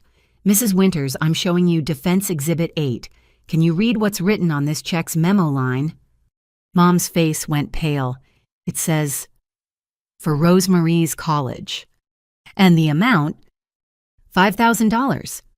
Did any of this money go to Rosemary's college expenses? We had bills. Yes or no? Did any of this $5,000 specifically designated for Rosemary's college actually go to her education? No. What would you call taking money meant for one purpose and using it for another? Bradley objected, but the damage was done. Aunt Helen testified next, bringing Grandma's meticulous records and her own witnessed memories. Mother was so proud to help with Rosemary's education, she stated firmly. She lived frugally her whole life to help her grandchildren, to learn that money never reached its intended recipient. It's theft, plain and simple. Objection, Bradley called. The witness is speculating. Overruled. The check clearly states its purpose. Continue, Ms. Martinez.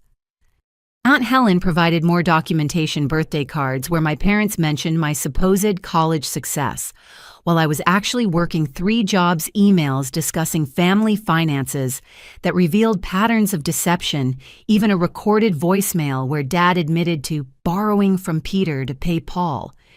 The first day ended with my parents' case in shambles. In the hallway, extended family members avoided eye contact, the easy narrative of ungrateful daughter, harder to maintain faced with evidence. Day 2 brought character witnesses. Dorothy flew in again, her testimony bringing tears to my eyes. I hired a 16-year-old girl who looked hungry, she said simply. Not just for work, but for someone to believe in her. In 4 years, she never missed a shift, never complained, never mentioned family help because there wasn't any. That child raised herself while working harder than adults twice her age. Carlos testified via video link from Arizona where he'd retired. She'd come in for midnight shifts after full days of classes. I'd find her asleep over textbooks in the break room. Once she passed out from exhaustion, no family came to the hospital for hours. Just a kid trying to survive on willpower and black coffee. Marcus took the stand with documentation. I hadn't known he'd kept photos of me asleep in the library receipts from when he'd bought my textbooks, claiming they were extras. Even his journal entries about worrying I'd work myself to death. I watched brilliance almost extinguished by poverty, he stated. While her parents funded private schools and violin lessons for one daughter, Rosemary ate peanut butter for dinner and wore shoes held together with duct tape. She didn't succeed because of family. She succeeded despite them. Sarah testified about my professional growth, careful to avoid company confidential information, but clear about my work ethic and integrity. When Rosemary's parents ambushed her at our offices, she tried to resign rather than bring drama to work. That's who she is, someone who takes responsibility even for things that aren't her fault. The idea that she owes them her success is laughable. They contributed nothing but obstacles. Then came the moment we'd all dreaded and anticipated. Grace took the stand. She looked small in the witness chair, but her voice carried clearly. They name me as a plaintiff without my consent, use my name to attack my sister. I'm here to tell the truth about our family. Her testimony was devastating in its honesty. The golden child revealing the cost of that pedestal, the way our parents had painted me as selfish while taking credit for achievements I'd earned alone. She'd brought her own evidence recordings of our parents coaching her to lie documents showing they'd planned to sell my house if they won even a text where Mom admitted I probably deserve something for all that work, but we need it more. They taught me to see Rosie as the difficult one. Grace said, tears streaming down her face. Too proud, too independent, choosing to struggle. I believed it until I saw her hospital records from college. Malnutrition, exhaustion, working 3 jobs while I had private tutors. She wasn't proud, she was abandoned. By the time Mitchell called me to testify, the case was effectively over. I sat in the witness chair where my family had exposed our dysfunction and felt strangely calm. The truth was already out. All that remained was my perspective. I spoke about the grocery store job, the garage apartment, the nights of hunger and days of exhaustion. But I also talked about Dorothy's kindness, Carlos's compassion, Marcus's friendship, how strangers had become family while family became strangers, how success tasted sweeter for being earned alone, but loneliness echoed louder in an empty house. I would have shared any success gladly. I concluded looking directly at my parents. If they'd ever shown me love without calculation, if they'd celebrated my achievements instead of resenting them, if they'd seen me as a daughter worth investing in, not just a resource to exploit. But they taught me early that I was on my own. I just learned the lesson too well for their liking. Bradley's cross-examination felt perfunctory, as if he knew the verdict was decided. When closing arguments concluded, Judge Corman didn't even recess. I've heard enough. This case is not only dismissed with prejudice, but I'm referring it to the district attorney for potential fraud charges related to the misappropriated funds. Furthermore, the plaintiffs will pay all defendants' legal fees and court costs. She fixed my parents with a stern gaze. Mr. and Mrs. Winters, you've wasted this court's time with a lawsuit that amounts to extortion. Your daughter owes you nothing legally, morally, or otherwise. If anything based on the evidence presented, you owe her far more than money could repay. Case dismissed. Case. The gavel's bang echoed through the courtroom. Mom sobbed real tears this time. Dad stared at the table like a man seeing his reflection clearly for the first time. They left quickly, Bradley shepherding them past reporters shouting questions. In the hallway, our witnesses gathered in an impromptu celebration. Aunt Helen hugged me fiercely. Grandma would be so proud. You fought with grace and truth. That's all anyone can do. Grace stood apart, looking lost. What happens now, I testified against them.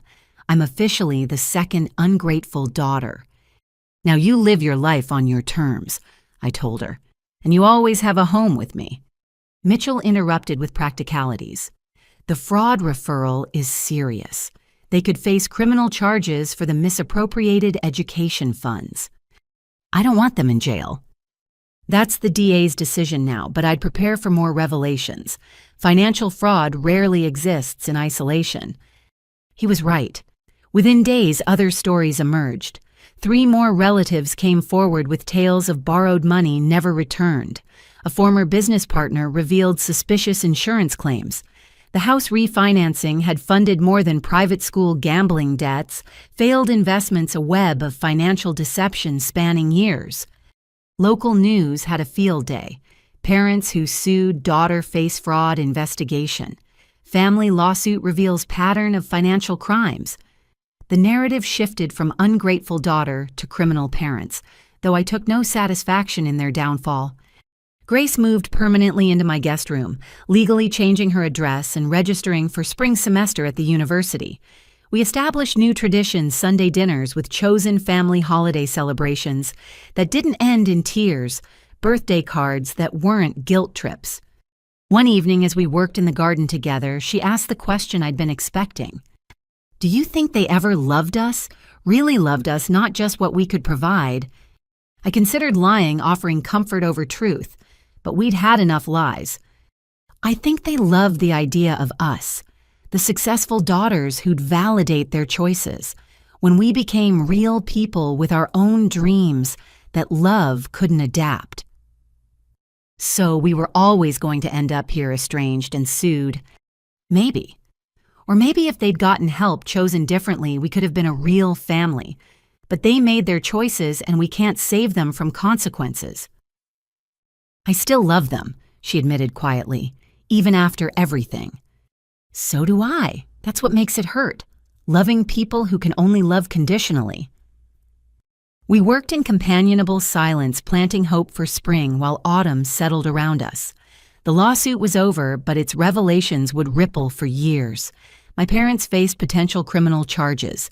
Extended family had to reckon with decades of deception. And Grace and I had to build lives without the family we'd deserved but never had. But in my garden with my sister beside me and chosen family just a phone call away, I felt something I'd never expected: gratitude. Not for the pain or abandonment or legal battles, but for the strength they'd forged. For the people who'd stepped up when blood stepped back. For the success that was truly, completely mine. The Winters family was shattered beyond repair, but Rosemarie and Grace Winters, we were just beginning to bloom. The coffee shop on Madison Street had become our neutral ground, a place where Grace and I could talk without the walls of my house, holding our shared history. She'd asked to meet privately away from the aftermath of legal documents and family gossip. Her text had been simple: need to talk, just us, important. I arrived early, securing a corner booth with a view of rain-slicked streets. Grace entered looking younger than her 18 years, carrying a laptop bag that seemed to weigh more than its contents. She ordered hot chocolate, still a kid in some ways, and sat across from me with an expression I'd never seen before. "I've been recording them for 2 years," she said without preamble. "Grace, not just recently, since I was 16, since I started realizing the stories didn't match reality." She pulled out her laptop fingers, trembling slightly. "I need to show you something, but first I need you to understand why." I waited, watching my sister gather courage, the way I'd once gathered dollars, carefully and with purpose. The first time was an accident. Mom was on the phone with Aunt Catherine and I was doing homework at the kitchen table. She didn't know I was there. Grace opened a file labeled Family Truths. "Listen." Mom's voice filled our corner of the coffee shop, tinny through laptop speakers, but crystal clear in meaning. Of course, Rosemarie has money saved. We made sure of that. Every time she called needing something in college, we said no, taught her to be independent. Now she thinks she did it all herself, but who do you think taught her that work ethic? We sacrificed her comfort for her future strength.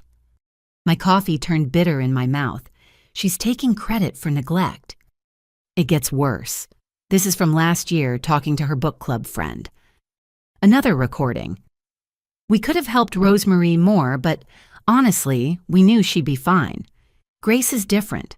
More fragile, needs support. Sometimes parenting means knowing which child to invest in.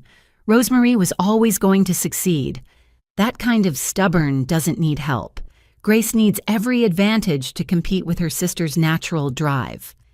"They planned it," I breathed. "The favoritism was strategic." Grace nodded, tears threatening but not falling. "There's more, so much more. But this is why I had to talk to you alone."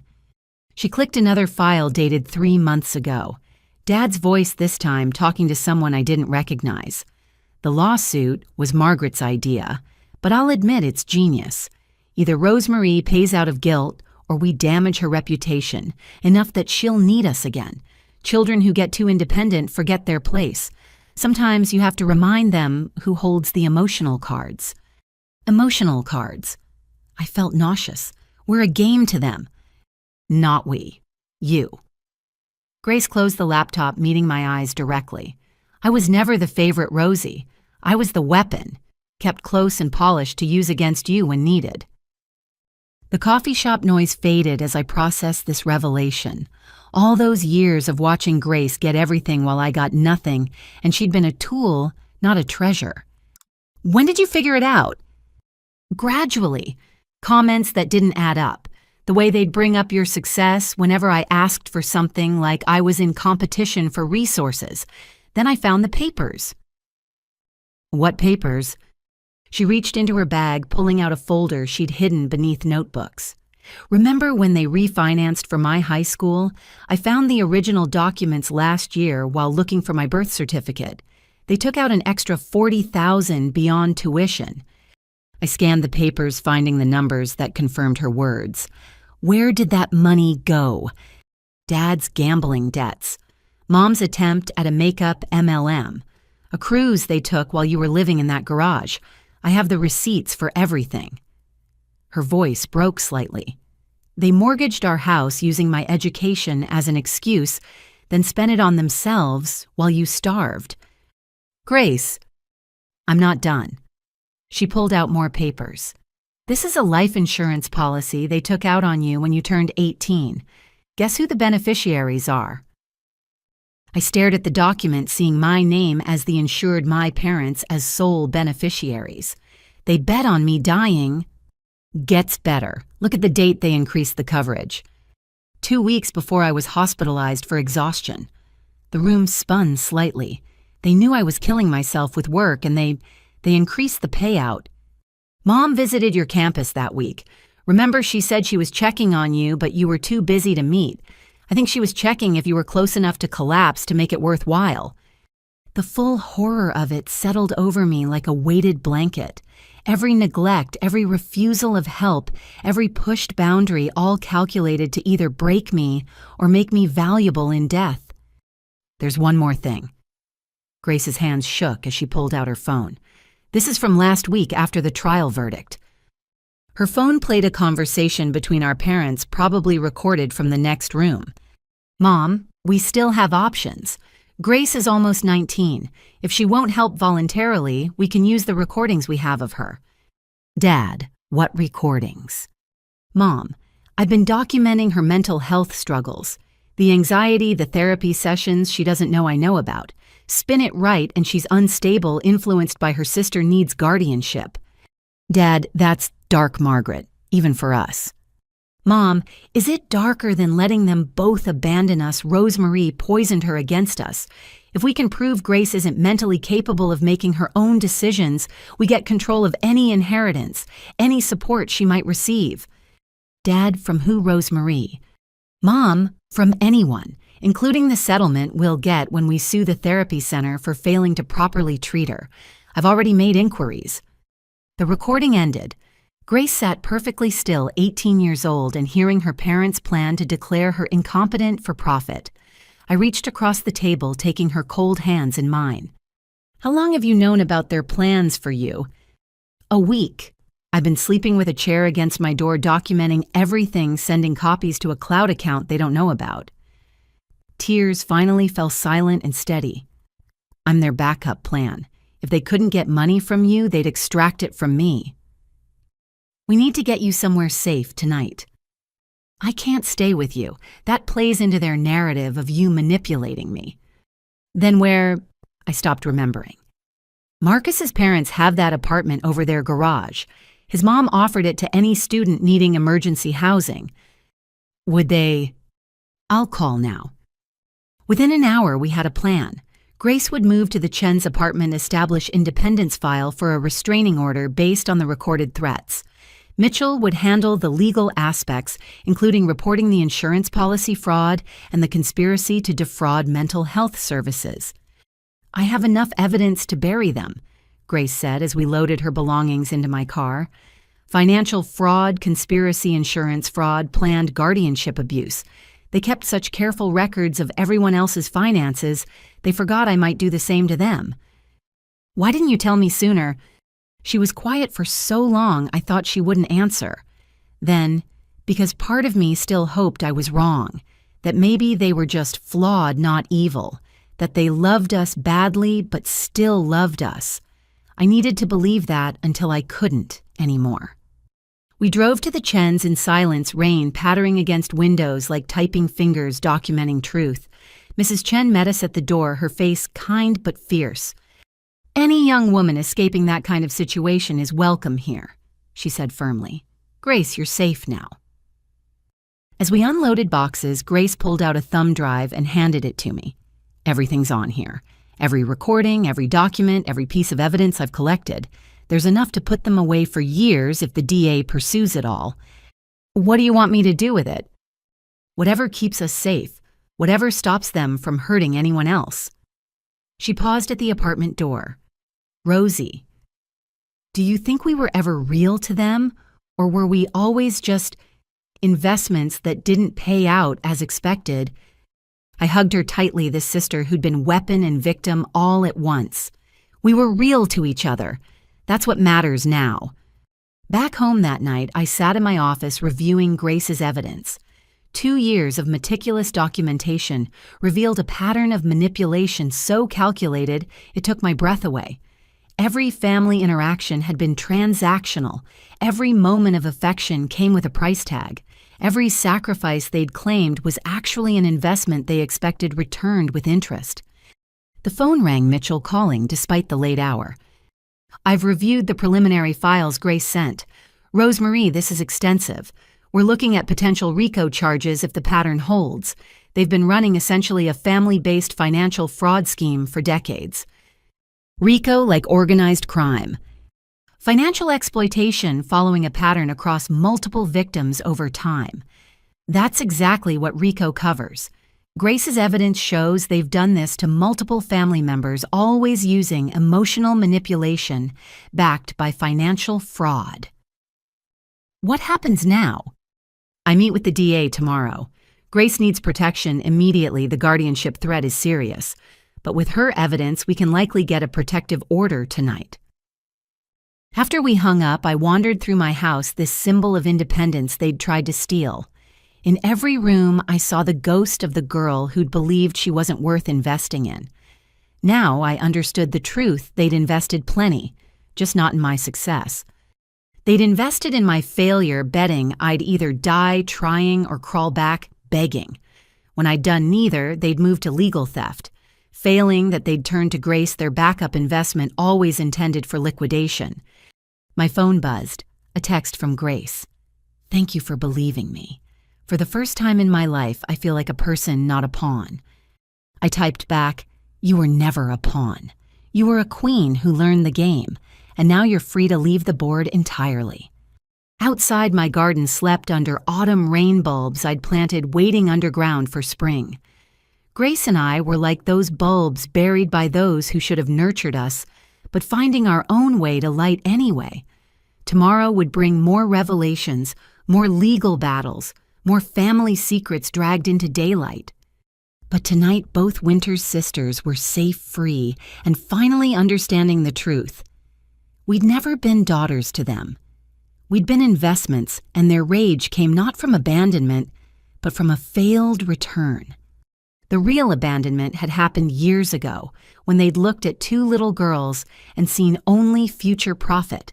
Grace's evidence would ensure they never profited from anyone's pain again. The federal courthouse downtown rose like a mountain of justice against the November sky. This wasn't family court anymore. Grace's evidence had elevated our case to criminal proceedings. I adjusted my charcoal suit jacket and watched as news vans positioned themselves for the best angles. What had started as a civil lawsuit had exploded into a federal investigation of fraud, racketeering, and conspiracy. Mitchell met us at security, his usual calm demeanor carrying an undercurrent of anticipation. The grand jury returned 12 indictments. Your parents, their lawyer Bradley, for knowingly filing fraudulent claims, and 3 other family members who participated in various schemes over the years. 3 others? Grace asked, her voice steady despite the magnitude. Your Uncle Richard, Aunt Catherine, and Cousin Douglas. Grace's recordings revealed a broader pattern. They've been running variations of this scam on extended family for 20 years. We entered courtroom a larger and more intimidating than where our civil case had played out. The gallery was packed with reporters, family members, and curious observers, drawn by headlines like, "Family Fraud Ring Exposed by Daughter's Courage." Prosecutors had given us seats directly behind their table. Across the aisle, my parents sat with their new legal team public defenders, since Bradley was now a co-defendant and their assets were frozen. Mom had aged a decade in the 2 months since our civil trial. Dad stared straight ahead, his contractor's hands folded uselessly on the defense table. All rise for the Honorable Judge Michael Hendricks presiding. Judge Hendricks commanded the room with quiet authority, his reputation for fairness balanced by intolerance for financial predators. As he reviewed the charges, each count felt like another nail in the coffin of our family's facade. The lead prosecutor, Janet Morrison, opened with devastating precision. "Your Honor, the evidence will show a 20-year pattern of financial exploitation, targeting family members, particularly the defendant's own daughters. This wasn't desperation or misunderstanding.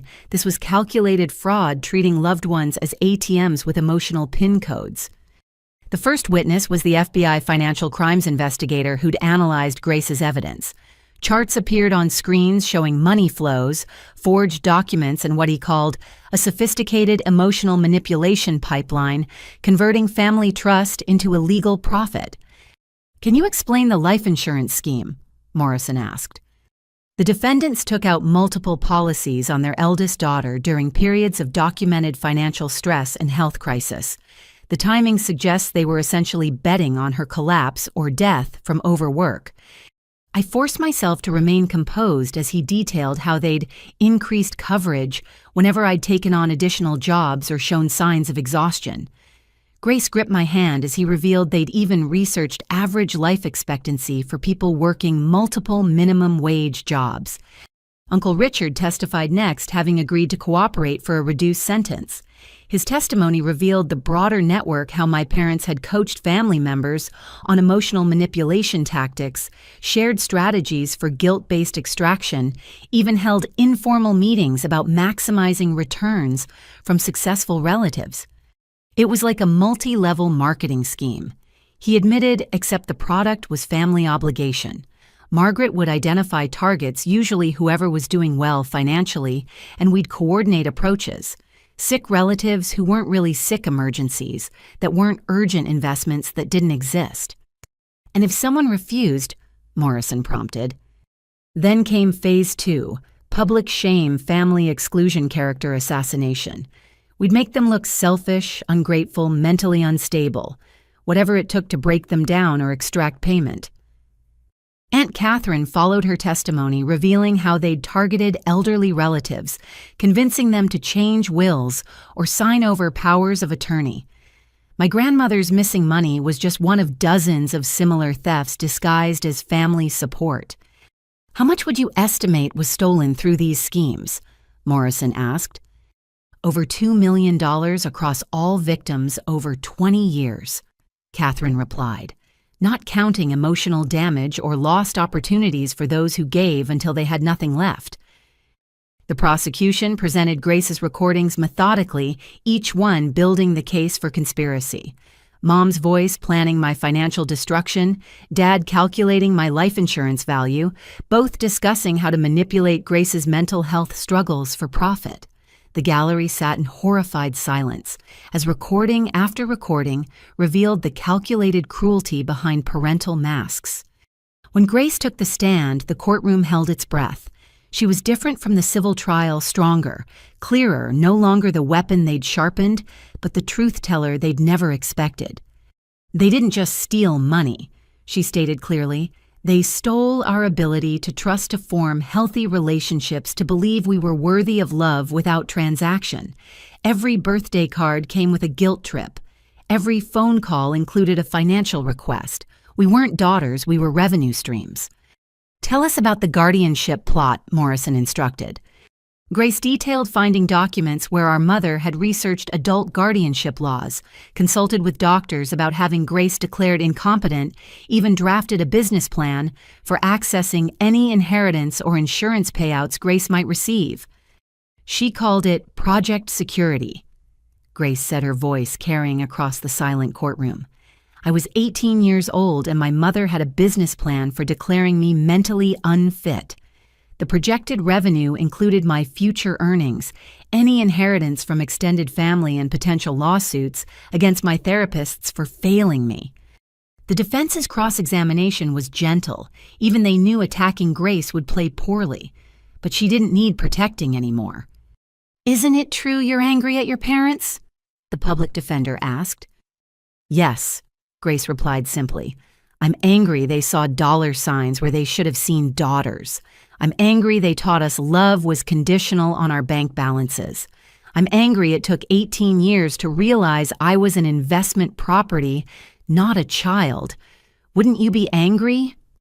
When I took the stand, I felt the weight of every minimum wage hour, every skipped meal, every night spent choosing between textbooks and food. But I also felt the strength of survival of building a life from nothing while they schemed to steal it. "My parents taught me valuable lessons," I testified. "They taught me that family could be a business model, that love could be leveraged for profit, that success made you a target, not a source of pride.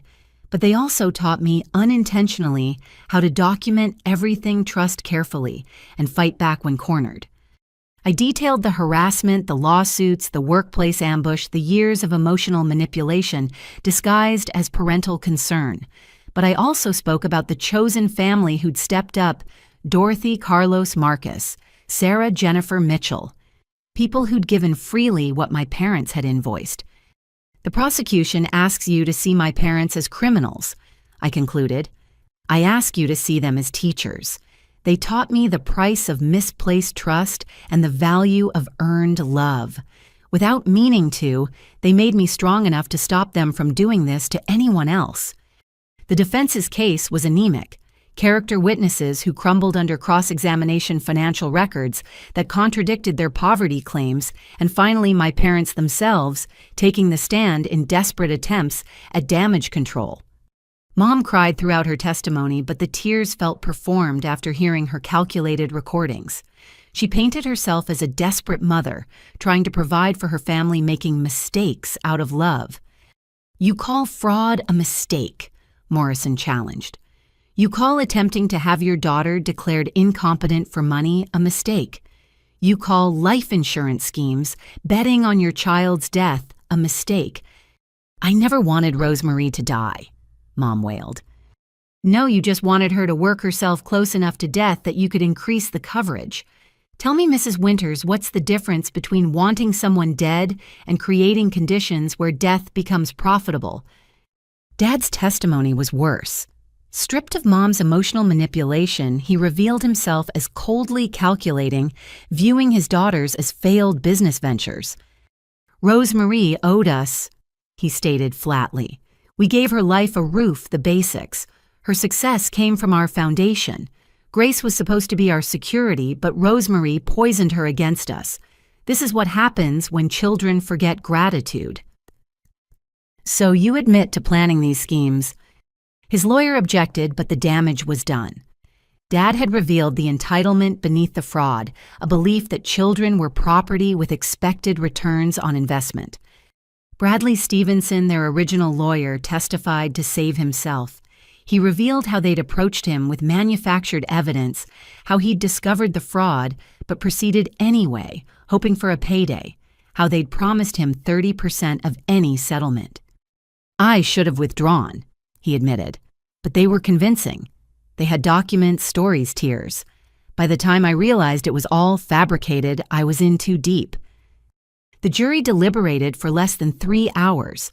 As the verdicts were read guilty on all counts for both parents, guilty on most counts for the co-conspirators, I felt no joy, only exhaustion. Grace wept silently beside me, mourning parents who'd never existed outside our desperate hopes. Sentencing would come later, but the judge revoked bail given the evidence of ongoing schemes. As marshals prepared to lead them away, Mom turned to us one last time. "I hope you're happy," she said, venom replacing tears. "You've destroyed your own family." "No," I replied steady and clear. You destroyed it the day you decided we were investments instead of daughters. We just documented the demolition." They were led away in handcuffs, and I knew it was the last time I'd see them outside of prison walls. The gallery erupted in movement, reporters seeking comments, family members choosing sides, lawyers exchanging final words. Outside the courthouse, Grace and I stood in unexpected sunshine. Reporters thrust microphones at us, but Mitchell and Morrison formed a protective barrier. "My clients will not be commenting," Mitchell stated. "They've shown incredible courage exposing systematic family fraud. Now they need time to heal from decades of exploitation disguised as love." We slipped away through a side exit, leaving the media circus behind. In my car, Grace finally broke down, completely sobbing for the parents we'd needed, but never had, for the family that might have been, for the love that came with price tags we could never afford. "We're orphans now," she whispered. "Living parents in prison, but orphans anyway." "We were always orphans," I said gently. "We just didn't know it. Now we can stop hoping they'll change and start building something real."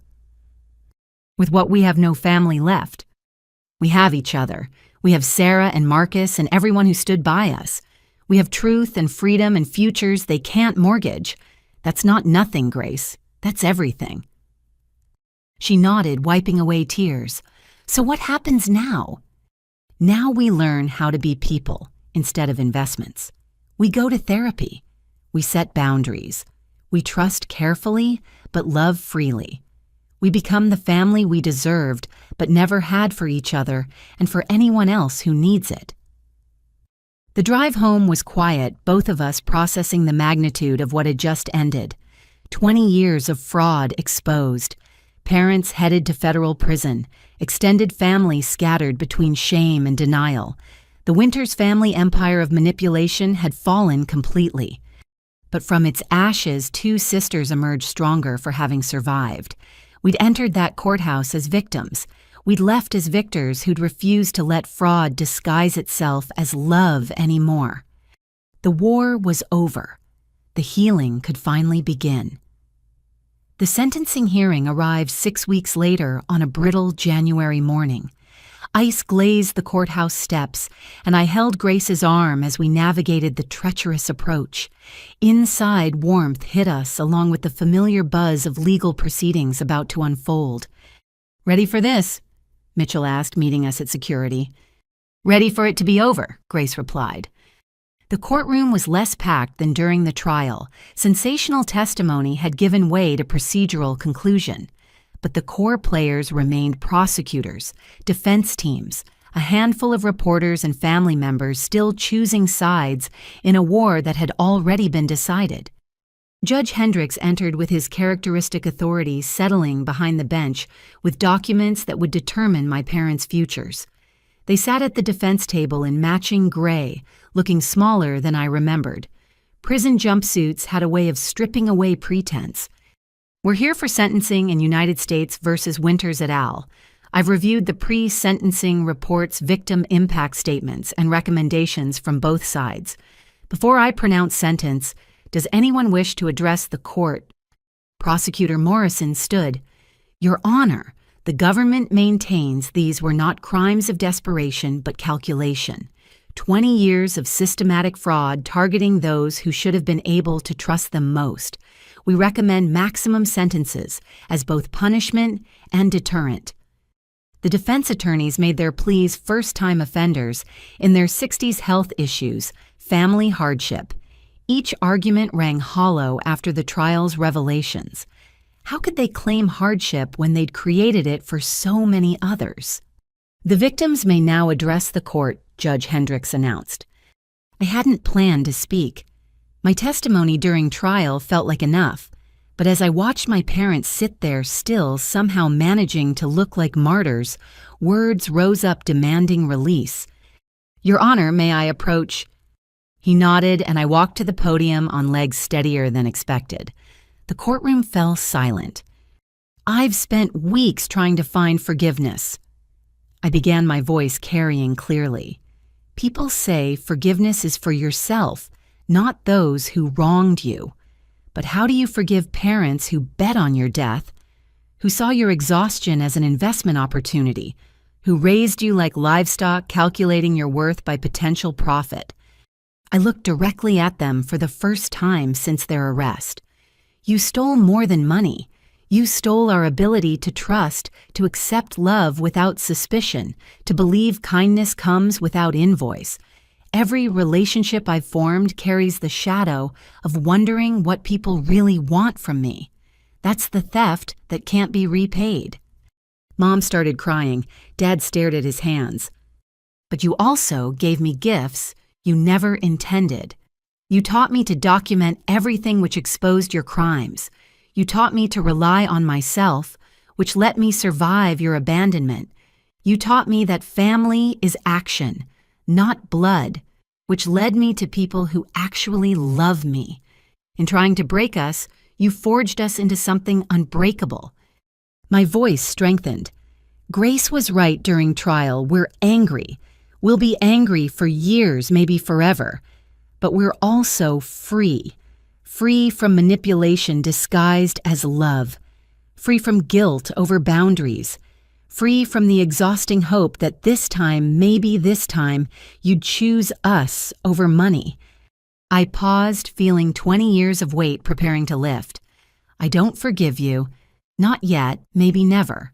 But I do release you. From my expectations, my hopes, my desperate need for parents you could never be. Your sentence is your business now. Our lives are ours. Returning to my seat, I felt Grace take my hand. She chose not to speak. Her testimony had said everything necessary, but her squeeze told me I'd spoken for us both. 3 other victims gave statements. Aunt Helen, voice shaking with rage over her mother's stolen money. A cousin describing bankruptcy after trusting their investment advice. A family friend revealing loans, never repaid promises, never kept trust, systematically betrayed for profit. Then, unexpectedly, Mom stood. Your Honor, I'd like to address the court. Judge Hendricks nodded. She approached the podium, slowly looking every one of her 63 years. I've had 6 weeks to think in federal detention, she began, voice small. 6 weeks to replay every recording my daughter made, every document she collected, every moment she documented. Do you know what I realized? She turned to look at us. Grace recorded us for 2 years, 2 years of evidence, which means for 2 years, my 18-year-old daughter knew her parents were monsters and still lived with us, still came to dinner, still hoped we might change. Her voice broke. That's what haunts me. Not the charges or the sentence, but that my baby girl spent 2 years gathering evidence of crimes while probably praying she was wrong. That Rosemary worked herself into the hospital while we increased her life insurance. That we taught them to fear our love because it always came with a bill. She gripped the podium. I won't insult anyone by claiming mental illness or desperation. We knew what we were doing. We justified it as parenting strategy, teaching independence-building character. But really, we were building our retirement fund on our daughters' backs. Dad made a sound of protest, but she continued. I used to blame Rosemary for Grace turning against us. But the truth is, we turned them against us every time we chose schemes over affection, profit, over pride in their achievements. They didn't abandon family, we abandoned them first the day we assigned them monetary value instead of unconditional love. She looked at Judge Hendricks. Whatever sentence you give won't be enough for what we stole from them. Not money that's replaceable. We stole their right to be children who trusted their parents. That's a life sentence we gave them first. The courtroom sat in stunned silence. Even Morrison seemed taken aback by the admission. Mom returned to her seat, Dad refusing to look at her. Whatever united front they'd maintained had cracked beyond repair. Judge Hendricks reviewed his notes before speaking. In 23 years on the bench, I've rarely seen financial fraud so intertwined with emotional abuse. The defendants didn't just steal money, they weaponized love, commercialized family bonds, and treated their own children as commodities. He addressed my parents directly. Your daughter said you taught her that family is action, not blood. Your actions have been criminal, cruel, and calculating. The court sentences Margaret Winters to 8 years federal prison for conspiracy fraud and racketeering. Robert Winters, 10 years for the same, plus the insurance fraud scheme, which the court finds particularly heinous. Gasps rippled through the gallery. 8 years, 10 years.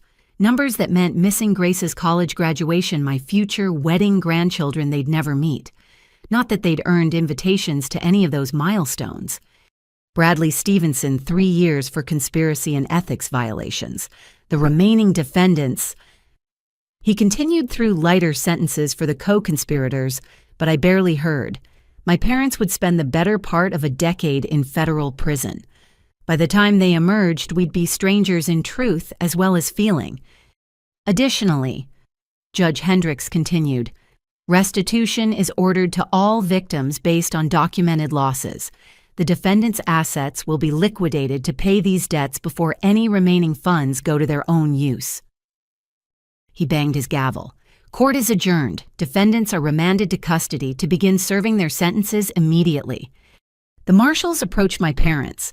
Mom looked back one last time, mouthing something that might have been, "I'm sorry," or might have been my imagination filling in what I needed to see. Dad never turned around, shuffling toward his decade of consequences with the same stubborn pride that had brought him there. Grace and I sat frozen as the courtroom emptied around us. Morrison approached with unexpected gentleness. "You two showed more courage than anyone should have to. The restitution won't heal what they broke, but it's something. Their house cars, any hidden assets, it all goes to victims."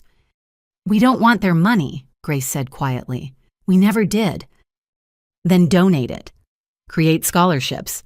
Help other kids trapped in transactional families. Turn their greed into someone else's freedom." After she left, Mitchell helped us navigate the reporters outside. We gave brief statements about justice served and healing, beginning then, escaped to my car. The drive home was silent until Grace suddenly laughed, not happy, but not entirely sad either. 10 years, she said. "Do you think they'll learn anything?" "Mom might." That speech felt real. "Dad," I shrugged. "He'll probably run investment scams in prison." Using cigarettes as currency instead of daughters.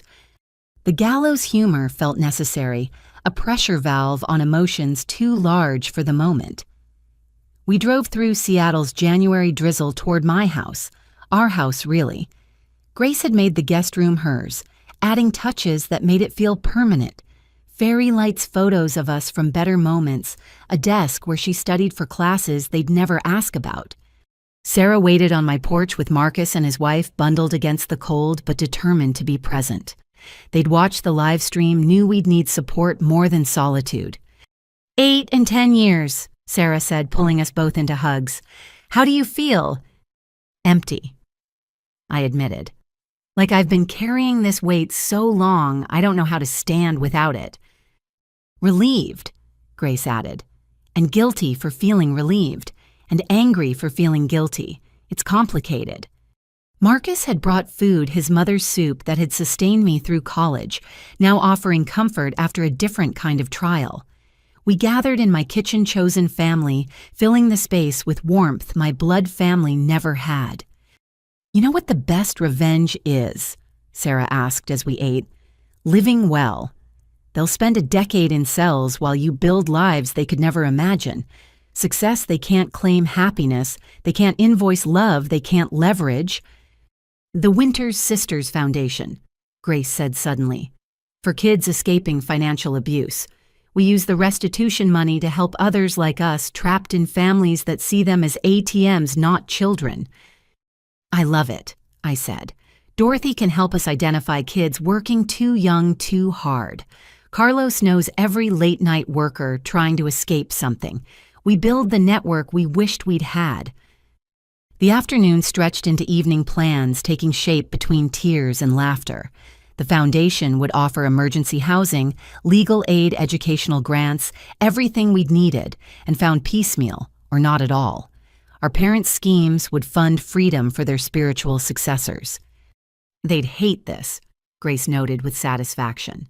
"Their stolen money helping ungrateful children escape toxic families." Good. Let their legacy be the opposite of their intentions. After everyone left, Grace and I sat in my living room, our living room, processing the day's finality. 8 years, 10 years, numbers that meant nothing and everything too much and not enough. Justice served cold after decades of heat. "Do you think we'll visit?" Grace asked. "In prison?" "I don't know. Maybe. When we're ready. If we're ever ready." I might write. Not for them, but for me. Things I need to say without them interrupting or manipulating. One-way communication until I decide if I want two-way again. That's healthy. Therapist approved. Therapist suggested, actually. She smiled wryly. Apparently, I have significant trauma requiring extensive processing. Shocking, right? We laughed because crying felt redundant. The tears would come in therapy in quiet moments in future milestones, attended by chosen family instead of blood. But tonight, we'd survived the final battle of a war we'd never asked to fight. "We're free," I said, testing the words. Really, actually free. Free to be angry, free to heal, free to choose who deserves our love and who pays full price for trying to invoice it. Outside, January, rain washed Seattle clean for tomorrow's possibilities. Inside, two sisters sat planning futures. No one could steal processing justice that felt both hollow and necessary, building something real from the ashes of conditional love. 8 years, 10 years, a lifetime of recovery. The verdict was rendered. The real work learning to trust, to love without suspicion, to believe we deserved good things, without earning them through suffering, would take longer than any prison sentence. But we'd begin tonight together, finally understanding that survival was just the first step. Now came the harder part, learning to truly live. Spring arrived early that year, cherry blossoms blooming throughout Seattle like hope made visible. I stood in my backyard watching Grace plant vegetables in the raised beds, her movements careful but confident. 6 months had passed since the sentencing, and we were both different people, not healed, but healing. "Tomatoes here?" she asked, holding up seedlings. "Perfect. They'll get full afternoon sun." We worked in companionable silence, dirt under fingernails, feeling like therapy. The house had become truly ours, walls repainted in warm colors, furniture chosen for comfort over appearance spaces, designed for living rather than impressing. "Dr. Kim says I'm making progress." Grace mentioned, casually referring to her therapist. "Yesterday I accepted a compliment without immediately wondering what they wanted from me. She called it a breakthrough." That is a breakthrough. I still struggle with that. "Your therapist would say that's normal after what we've been through." What we'd been through. Such simple words for decades of manipulation, months of legal battles, and a lifetime of rewiring our understanding of love and worth. But therapy helped twice a week for both of us, slowly untangling the knots our parents had tied in our ability to trust. My phone buzzed Sarah, texting about the foundation meeting that afternoon. In 6 months, the Winters Sisters Foundation had grown from angry idea to active nonprofit. Using the restitution money as seed funding, we'd already helped 12 young adults escape financially abusive families. "Remember dinners at 6, I told Grace. "Marcus and Lynn are coming, plus Sarah and her partner." Our monthly chosen family dinner. I made dessert from scratch, not a mix. Look at me adulting. These dinners had become sacred gathering, those who'd stood by us through the trial and its aftermath. No guilt trips, no hidden invoices, just people who showed up because they wanted to be there. That afternoon, I drove to the Foundation's small office in Fremont. We'd kept overhead low-focusing resources on direct aid. Sarah was already there with our volunteer coordinator reviewing applications. 23 new applications this week, Sarah reported. Word spreading through social media. Kids trapped in situations like yours, finally seeing a way out. Each application told a familiar story. Parents who saw children as investments, love conditional on financial return success, punished instead of celebrated. We approved emergency housing for a 19-year-old whose parents had drained her college savings, legal aid for a 22-year-old fighting fraudulent loans in his name, and counseling funds for 3 others escaping emotional manipulation. Dorothy called, our coordinator mentioned. She's identified 2 teenage employees showing signs of financial abuse, wants to know our protocols for intervention. Dorothy, now 75, served on our board with the fierce protectiveness of someone who'd watched too many kids struggle alone. She'd created a network of employers willing to hire young people escaping toxic families, understanding they needed flexibility and patience alongside paychecks. Set up a meeting. I decided. We need careful documentation before approaching anyone. These parents know how to manipulate systems. Speaking of parents, Sarah said carefully, you got another letter. She handed me the envelope, federal prison postmark familiar. Mom wrote weekly, Dad monthly. I'd read the first few, then started filing them unopened. Grace read hers sometimes, sharing excerpts that ranged from self-pity to what might have been genuine remorse. I'll file it with the others, I said. Maybe someday I'll be ready, not today. No judgment either way. Healing isn't linear. After the meeting, I drove to the university district where Grace attended classes. She'd chosen social work as her major, wanting to help other survivors of family trauma. At 20, she carried herself differently, confident but cautious, optimistic but realistic. How was child psychology, I asked as she slid into the passenger seat. Fascinating and triggering. We studied attachment disorders. Basically got a roadmap of our childhood dysfunction. Professor wants me to write about my experiences for extra credit. Will you? Maybe. Dr. Kim thinks it might be therapeutic. Turn trauma into teaching, you know. We stopped at the grocery store shopping for dinner together. Such a simple thing, but it felt revolutionary, choosing food based on desire rather than desperation, buying ingredients for joy rather than survival. Grace loaded the cart with fresh produce while I selected wine for our guests. Remember when you lived on peanut butter and crackers? She asked suddenly. Hard to forget. Why, I used to feel so guilty eating full meals while you starved. They told me you chose poverty, but part of me knew better. I just didn't know how to help without making things worse. You were a kid, Grace. A manipulated kid trying to survive, too. I know, Dr. Kim reminds me weekly, but knowing and feeling are different things. Back home, we cooked together a feast of abundance after years of scarcity. Lemon herb chicken, roasted vegetables from our garden, fresh bread from the bakery where one of our foundation kids now worked. Grace's chocolate cake cooled on the counter, proof of growth beyond survival skills. Our guests arrived in overlapping waves. Marcus and Lynn brought homemade dumplings.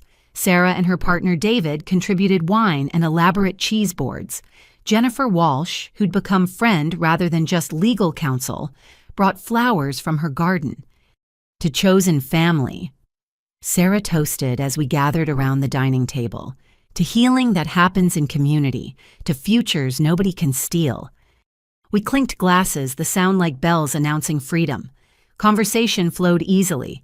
Marcus's promotion, Lynn's pregnancy announcement, Jennifer's transition to nonprofit law inspired by our case, normal problems and joys of people living rather than just surviving. The Times wants to do a follow-up story. Sarah mentioned over dessert. 6 months later, where are they now, that sort of thing. What would we even say? Grace wondered. We're in therapy and planting gardens. We started a foundation, we eat vegetables now, it's not exactly dramatic. That's the point, Jennifer said. Healing isn't dramatic. It's daily choices to trust, to try to believe you deserve good things. It's revolutionary in its ordinariness. After dinner, we sat on my deck watching sunset paint the sky.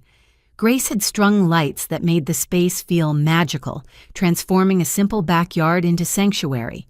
Our guests lingered, nobody rushing to leave this pocket of peace. I've been thinking about forgiveness, Grace said suddenly. Not for them, but for me. Dr. Kim says forgiveness doesn't mean reconciliation. It means releasing the anger so it stops poisoning you. Are you ready for that? Marcus asked gently. Not yet, but maybe someday. When holding on to anger takes more energy than letting it go. I'm stuck on accountability, I admitted. They're serving their sentences, but have they really learned anything? Mom's letters seem genuine sometimes, but I remember her trial performance too. Maybe that's not your burden, Lynn suggested. Whether they learn or not change or not, that's their journey. Yours is healing regardless of their growth. The evening wound down naturally, friends departing with hugs and plans for next month. Grace and I cleaned up together, falling into easy rhythms we'd developed as true roommates rather than refugees. Good day, she declared, drying dishes. Foundation helped 3 kids' dinner was delicious, nobody cried. Victory. Small victories count. Dr. Martinez says healing happens in moments, not milestones. Speaking of milestones, I got an email from Columbia today. They want me to reapply for next fall with significant financial aid based on my circumstances and grades. I stopped washing, turning to face her. Columbia, your dream school. Was it my dream or theirs? That's what I'm figuring out, but I have options. Now stay here, transfer there, take a gap year to work with the foundation. The point is, they're my choices. Whatever you decide, I'll support you. Actually, support, not manipulate disguised as help. I know, that's the miracle, right? Learning what real support looks like. Later in my home office reviewing foundation applications, I found myself thinking about rebuilding. Not just lives or trust, but entire worldviews. We'd been raised in a reality where love was transaction, success was threat, and family was business. Now we were constructing something different where love was freely given, success was celebrated, and family was chosen. My phone lit up with a text from one of our foundation kids. Got the job at the bookstore. Thank you for believing in me when my family wouldn't. These moments made everything worthwhile, the trials, the pain, the long journey to healing.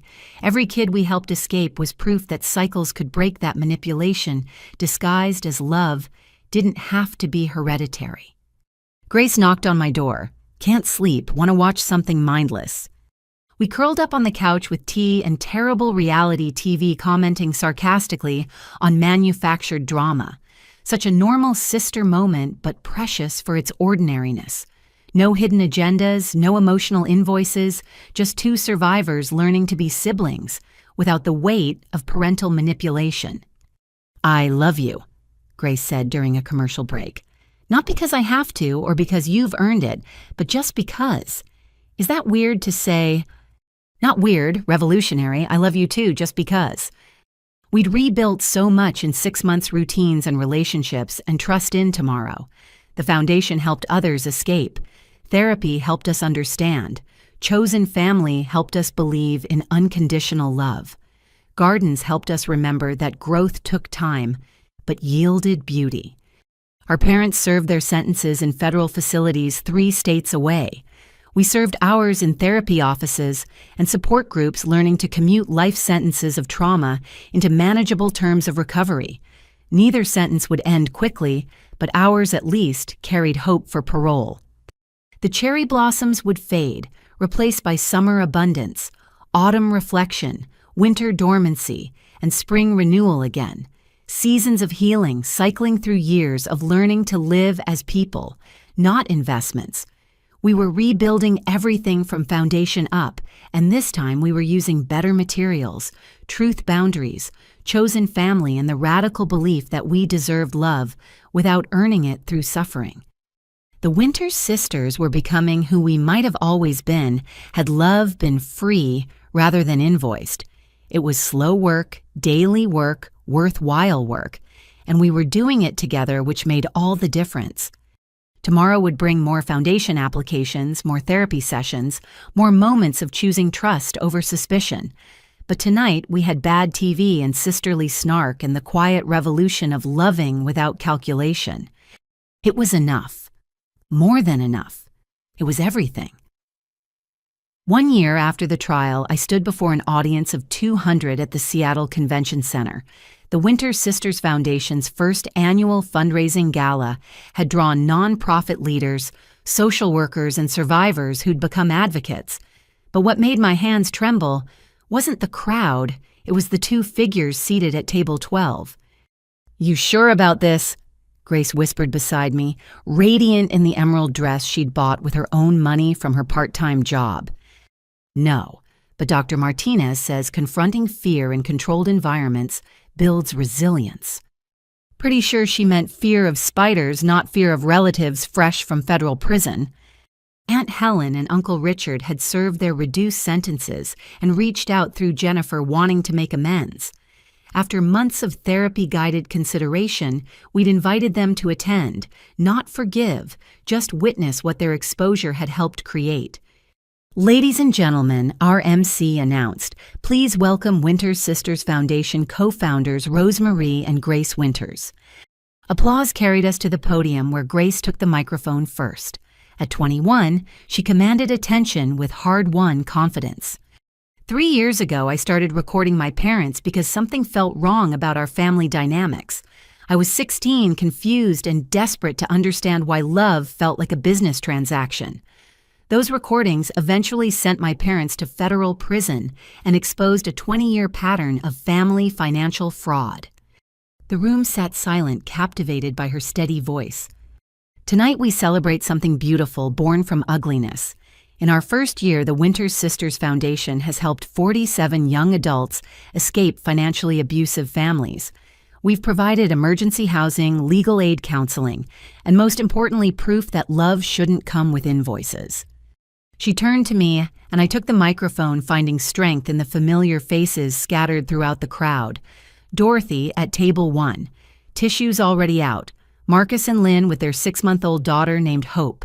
Sarah and David, who'd just gotten engaged. Jennifer Walsh, who'd left corporate law to become our legal director. Financial abuse within families is the silent epidemic. I began my voice growing stronger with each word. It hides behind cultural expectations of filial duty, behind shame that keeps victims quiet, behind the devastating belief that if your own parents see you as an ATM, you must not be worthy of real love.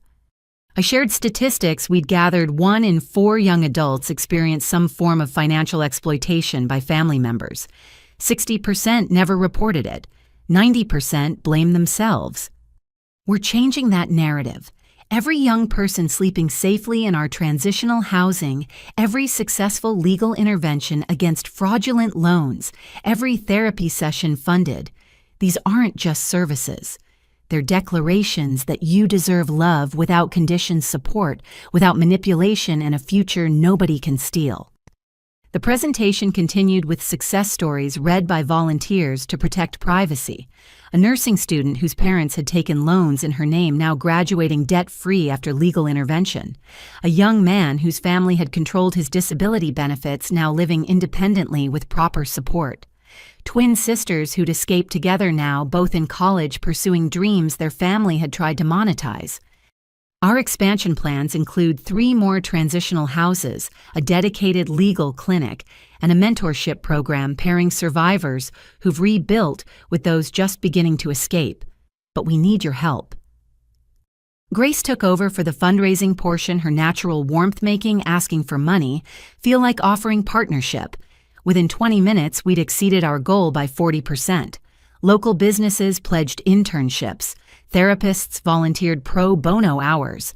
A tech entrepreneur who'd escaped his own toxic family wrote a check for 6 figures. During the dinner break, Aunt Helen approached our table.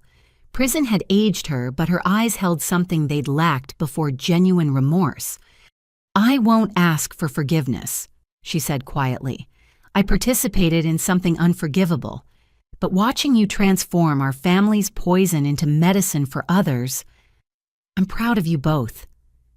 Uncle Richard stood beside her, uncomfortable but present. "We're starting a support group for perpetrators of financial abuse, not excuse-making but accountability work, teaching others to recognize the patterns before they destroy their families like we did. That's a start." I managed, not ready for more, but acknowledging the effort. They didn't linger, understanding that presence was privilege enough. Grace watched them return to their table with conflicted emotions. It's weird seeing them try to be better people. Easier when they were just villains. Healing's harder when everyone's human, I agreed. The program resumed with our keynote speaker, a nationally recognized expert on family financial abuse who'd cited our case in recent publications. She spoke about the intersection of love and money, how financial control masqueraded as concern, how breaking free required extraordinary courage. The Winters sisters didn't just survive their ordeal, she concluded. They transformed it into a lifeline for others. That's the difference between victimhood and victory, using your pain to prevent someone else's. The formal program ended with Grace and I presenting the first annual Phoenix Award to a survivor who'd escaped with nothing but rebuilt everything. She accepted with tears, clutching the crystal sculpture of a bird rising from flames. 5 years ago, I slept in my car rather than give my parents access to my bank accounts again. Tonight I own a home, run a business, and most importantly, know I deserve good things. This foundation saved my life by showing me I wasn't alone, wasn't crazy, wasn't ungrateful, just a person who refused to be an ATM anymore. As the gala wound down, people approached with donations, volunteer offers, and too many personal stories of financial manipulation within families. Each conversation reinforced why we'd started this work. The silence around family financial abuse was deafening until someone spoke first. Rosemarie. A hesitant voice made me turn. A woman my age stood nervously with a teenage girl. I'm Monica Chen from the Times article last year. This is my daughter, Ashley. We need help. I guided them to a quiet corner where Monica revealed a familiar story. Parents who'd refinanced their house for her future then demanded repayment with interest, who'd taken credit cards in her name claiming family emergency, who now wanted Ashley's college fund as payment for raising her. The foundation can help, I assured them, pulling out Jennifer's card. Legal consultation first, then we'll discuss housing if needed. You're not ungrateful. You're not selfish. You're protecting yourself and your daughter from exploitation. Ashley spoke for the first time. Is it really abuse if they're family? Everyone says I should be grateful they raised me. Grace appeared beside us, having noticed the conversation. Raising children is the minimum legal requirement of becoming a parent, not a loan to be repaid. Love isn't supposed to have terms and conditions like a credit card agreement. We connected them with Jennifer and watched them leave with something they'd lacked, walking in hope. The convention center slowly emptied, but our core team lingered, riding the high of exceeding every goal. Sarah pulled up her phone, showing social media posts from attendees. Winter Sisters Gala is trending locally. People are sharing their own stories, asking how to help, asking for help. You've started something bigger than a foundation, you've started a movement. We just gave it a name and a structure, I deflected. The need was always there. That's what leaders do, Jennifer added. They see unmet needs and meet them. Speaking of which, the Washington Post wants to do a feature on family financial abuse centered on the foundation. National exposure could help so many. We agreed to consider it, knowing publicity was double-edged. More exposure meant more people reached, but also more scrutiny, more criticism from those who believed family meant unlimited sacrifice. The catering team began cleanup and we gathered our things. In the lobby, Aunt Helen and Uncle Richard waited by the doors. We won't intrude, Helen said quickly. Just wanted to leave this. She handed me an envelope, a check for $10,000 made out to the foundation. The memo line read, repaying what we stole in every sense. This doesn't buy forgiveness, Richard added. We know that, but maybe it helps someone else avoid becoming us. They left before we could respond. Grace held the check like it might explode. Do we take it money from people who hurt us to help people like us? We cash it, I decided. Their guilt becomes someone else's freedom. That's justice poetic enough for me. The drive home was quiet, both of us processing the evening's emotional weight. The gala had succeeded beyond projections, but success felt complicated when it grew from pain. Every donation represented someone who understood family could be dangerous. Every volunteer had their own story of love weaponized against them. You know what I realized tonight, Grace said as we pulled into our driveway. We're not just helping people escape. We're changing the conversation about what family means, what love looks like, what children owe parents. Cultural revolution through paperwork and transitional housing. Why not every revolution starts with someone saying, this isn't okay, and others realizing they agree? Inside, we kicked off heels and collapsed on the couch, still in our gala finery, but no longer performing strength. The house felt like sanctuary after hours of public vulnerability. Mom wrote again. Grace mentioned pulling an envelope from her clutch. Gave it to Jennifer to give to me. I haven't opened it. Do you want to? Part of me always wants to. The part that remembers bedtime stories before she calculated my worth. Dr. Kim says that's normal, grieving the parent we needed while acknowledging the parent we had. I have a box full of Dad's letters. Sometimes I hold them and try to feel something other than tired. Maybe that's okay. Maybe tired is what happens when anger burns out but forgiveness hasn't ignited. Just neutral existence in the same universe. My phone buzzed with texts from Foundation kids who'd watched the live stream. Thank you for showing success after survival. Thank you for proving escape is possible. Thank you for caring when our families wouldn't. Look what we built, I told Grace, showing her the messages. From 2 girls eating ramen in the dark to this. Mom and Dad gave us trauma, but we made it into transformation. For us and for them, she agreed, referring to every young person who'd see our story and realize their own worth wasn't negotiable. Tomorrow would bring more applications, more desperate families using love as leverage, more young adults choosing themselves over manipulation. But tonight we'd raised money and awareness and hope. We'd faced relatives who'd participated in our pain and didn't let it break our progress. The foundation wasn't just our recovery project anymore, it was our legacy. Every person we helped escape wrote a new ending to stories that began like ours.